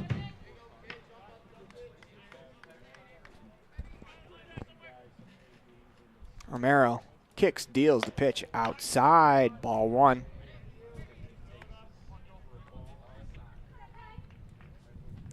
As we actually have a pinch hitter here. Game changer says Kobe Paxton. We're waiting for that to change, but we'll find the batter swung on it. That missed. might be Nemkin. It looks like him, but I'm not completely sure. As it is. Number 13, it's Kylan DePorter as he fouls one off. 1-2. DePorter played in a couple games this week, getting 1 final at bat as he replaces Paxton. As he's hoping to make it more than 1 final at bat. It's Christensen on second. He led the inning off with a single. Romero's ahead, 1-2 in the count. Holds at the belt. Kicks, deals. The pitch is high and away. Good take there from DePorter. It's 2-2.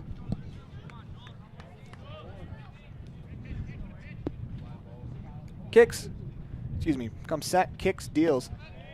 Pitch misses just low. 3-2 as the Porters worked it full. Also to note, the wind is kind of picking up here. Isn't going to make that much of a difference late in the game. First kind of wind we've seen all afternoon. Into the motion, comes set. Kicks, deals that 3-2 pitch. Swing and a miss. He got him with a fastball on the outside corner. 2 down in the inning. That brings up Brett Gifford. We're down to the last out of the state tournament. What a week it's been. Gifford playing left field. Caden Wilcox on deck. First pitch is low, gets away as Christensen's going to advance to third.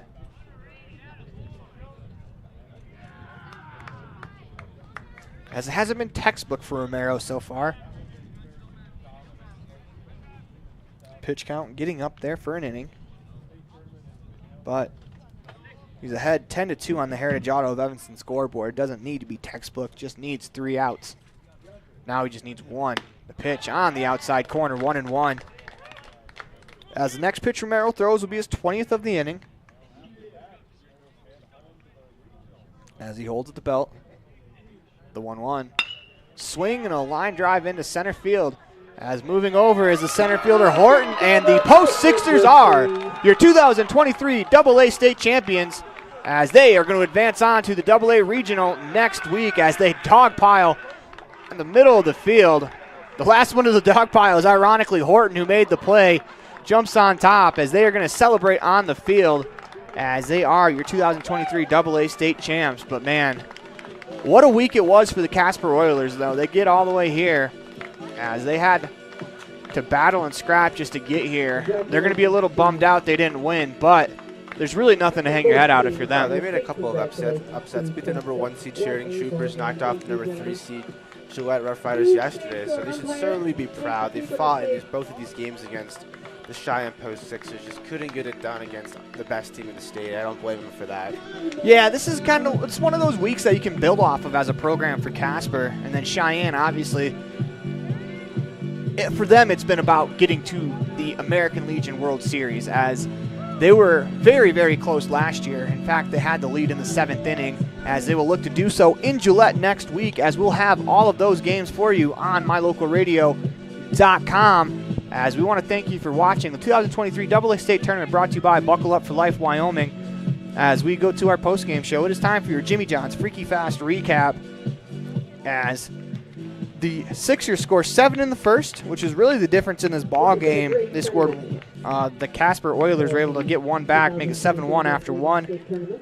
Sixers would score 1 in the third, Oilers 1 in the fourth, and then the Sixers scored 1 in the sixth, 1 in the seventh to make it 10-2 on the Heritage Auto of Evanston scoreboard. As we move along to your Dr. McKay Frankham Precision Play of the Game, and I think we're going to have to give it to Mason Tafoya, leading the game off with a home run, as that really set the tone for the Sixers offense. As we move along to our Pepsi Player of the Game, brought to you by Western Wyoming Beverages. That is what I like. And I think we have to give it to Colter McAnally, who had a home run, drove in 3 RBIs, and was very, very good for the Sixers. And for my money, I'm not sure who they will name the 2023 AA State Tournament MVP, but you have to imagine it's going to be McAnally. I would imagine. He's had an incredible week. Highlight of this Sixers team as they look to continue their hot success into the Northwest Regional Tournament next week, see what they can do. Yeah, not only has McAnally had an incredible week, I've had an incredible week. I'm sure you've had an incredible week. This has been a great tournament here at Jackson, as it's been at a beautiful facility. It's been put on very well here by the great folks at Jackson. As we are going to wrap this one up, and until next week, have a great day as the Post Sixers are your 2023 AA state champs. The proceeding has been a wholly owned production of mylocalradio.com and Cook Brothers Broadcasting, LLC. No portion of which may be used or rebroadcast without the express written consent of Cook Brothers Broadcasting, LLC. Thank you for joining us for this sports presentation on mylocalradio.com.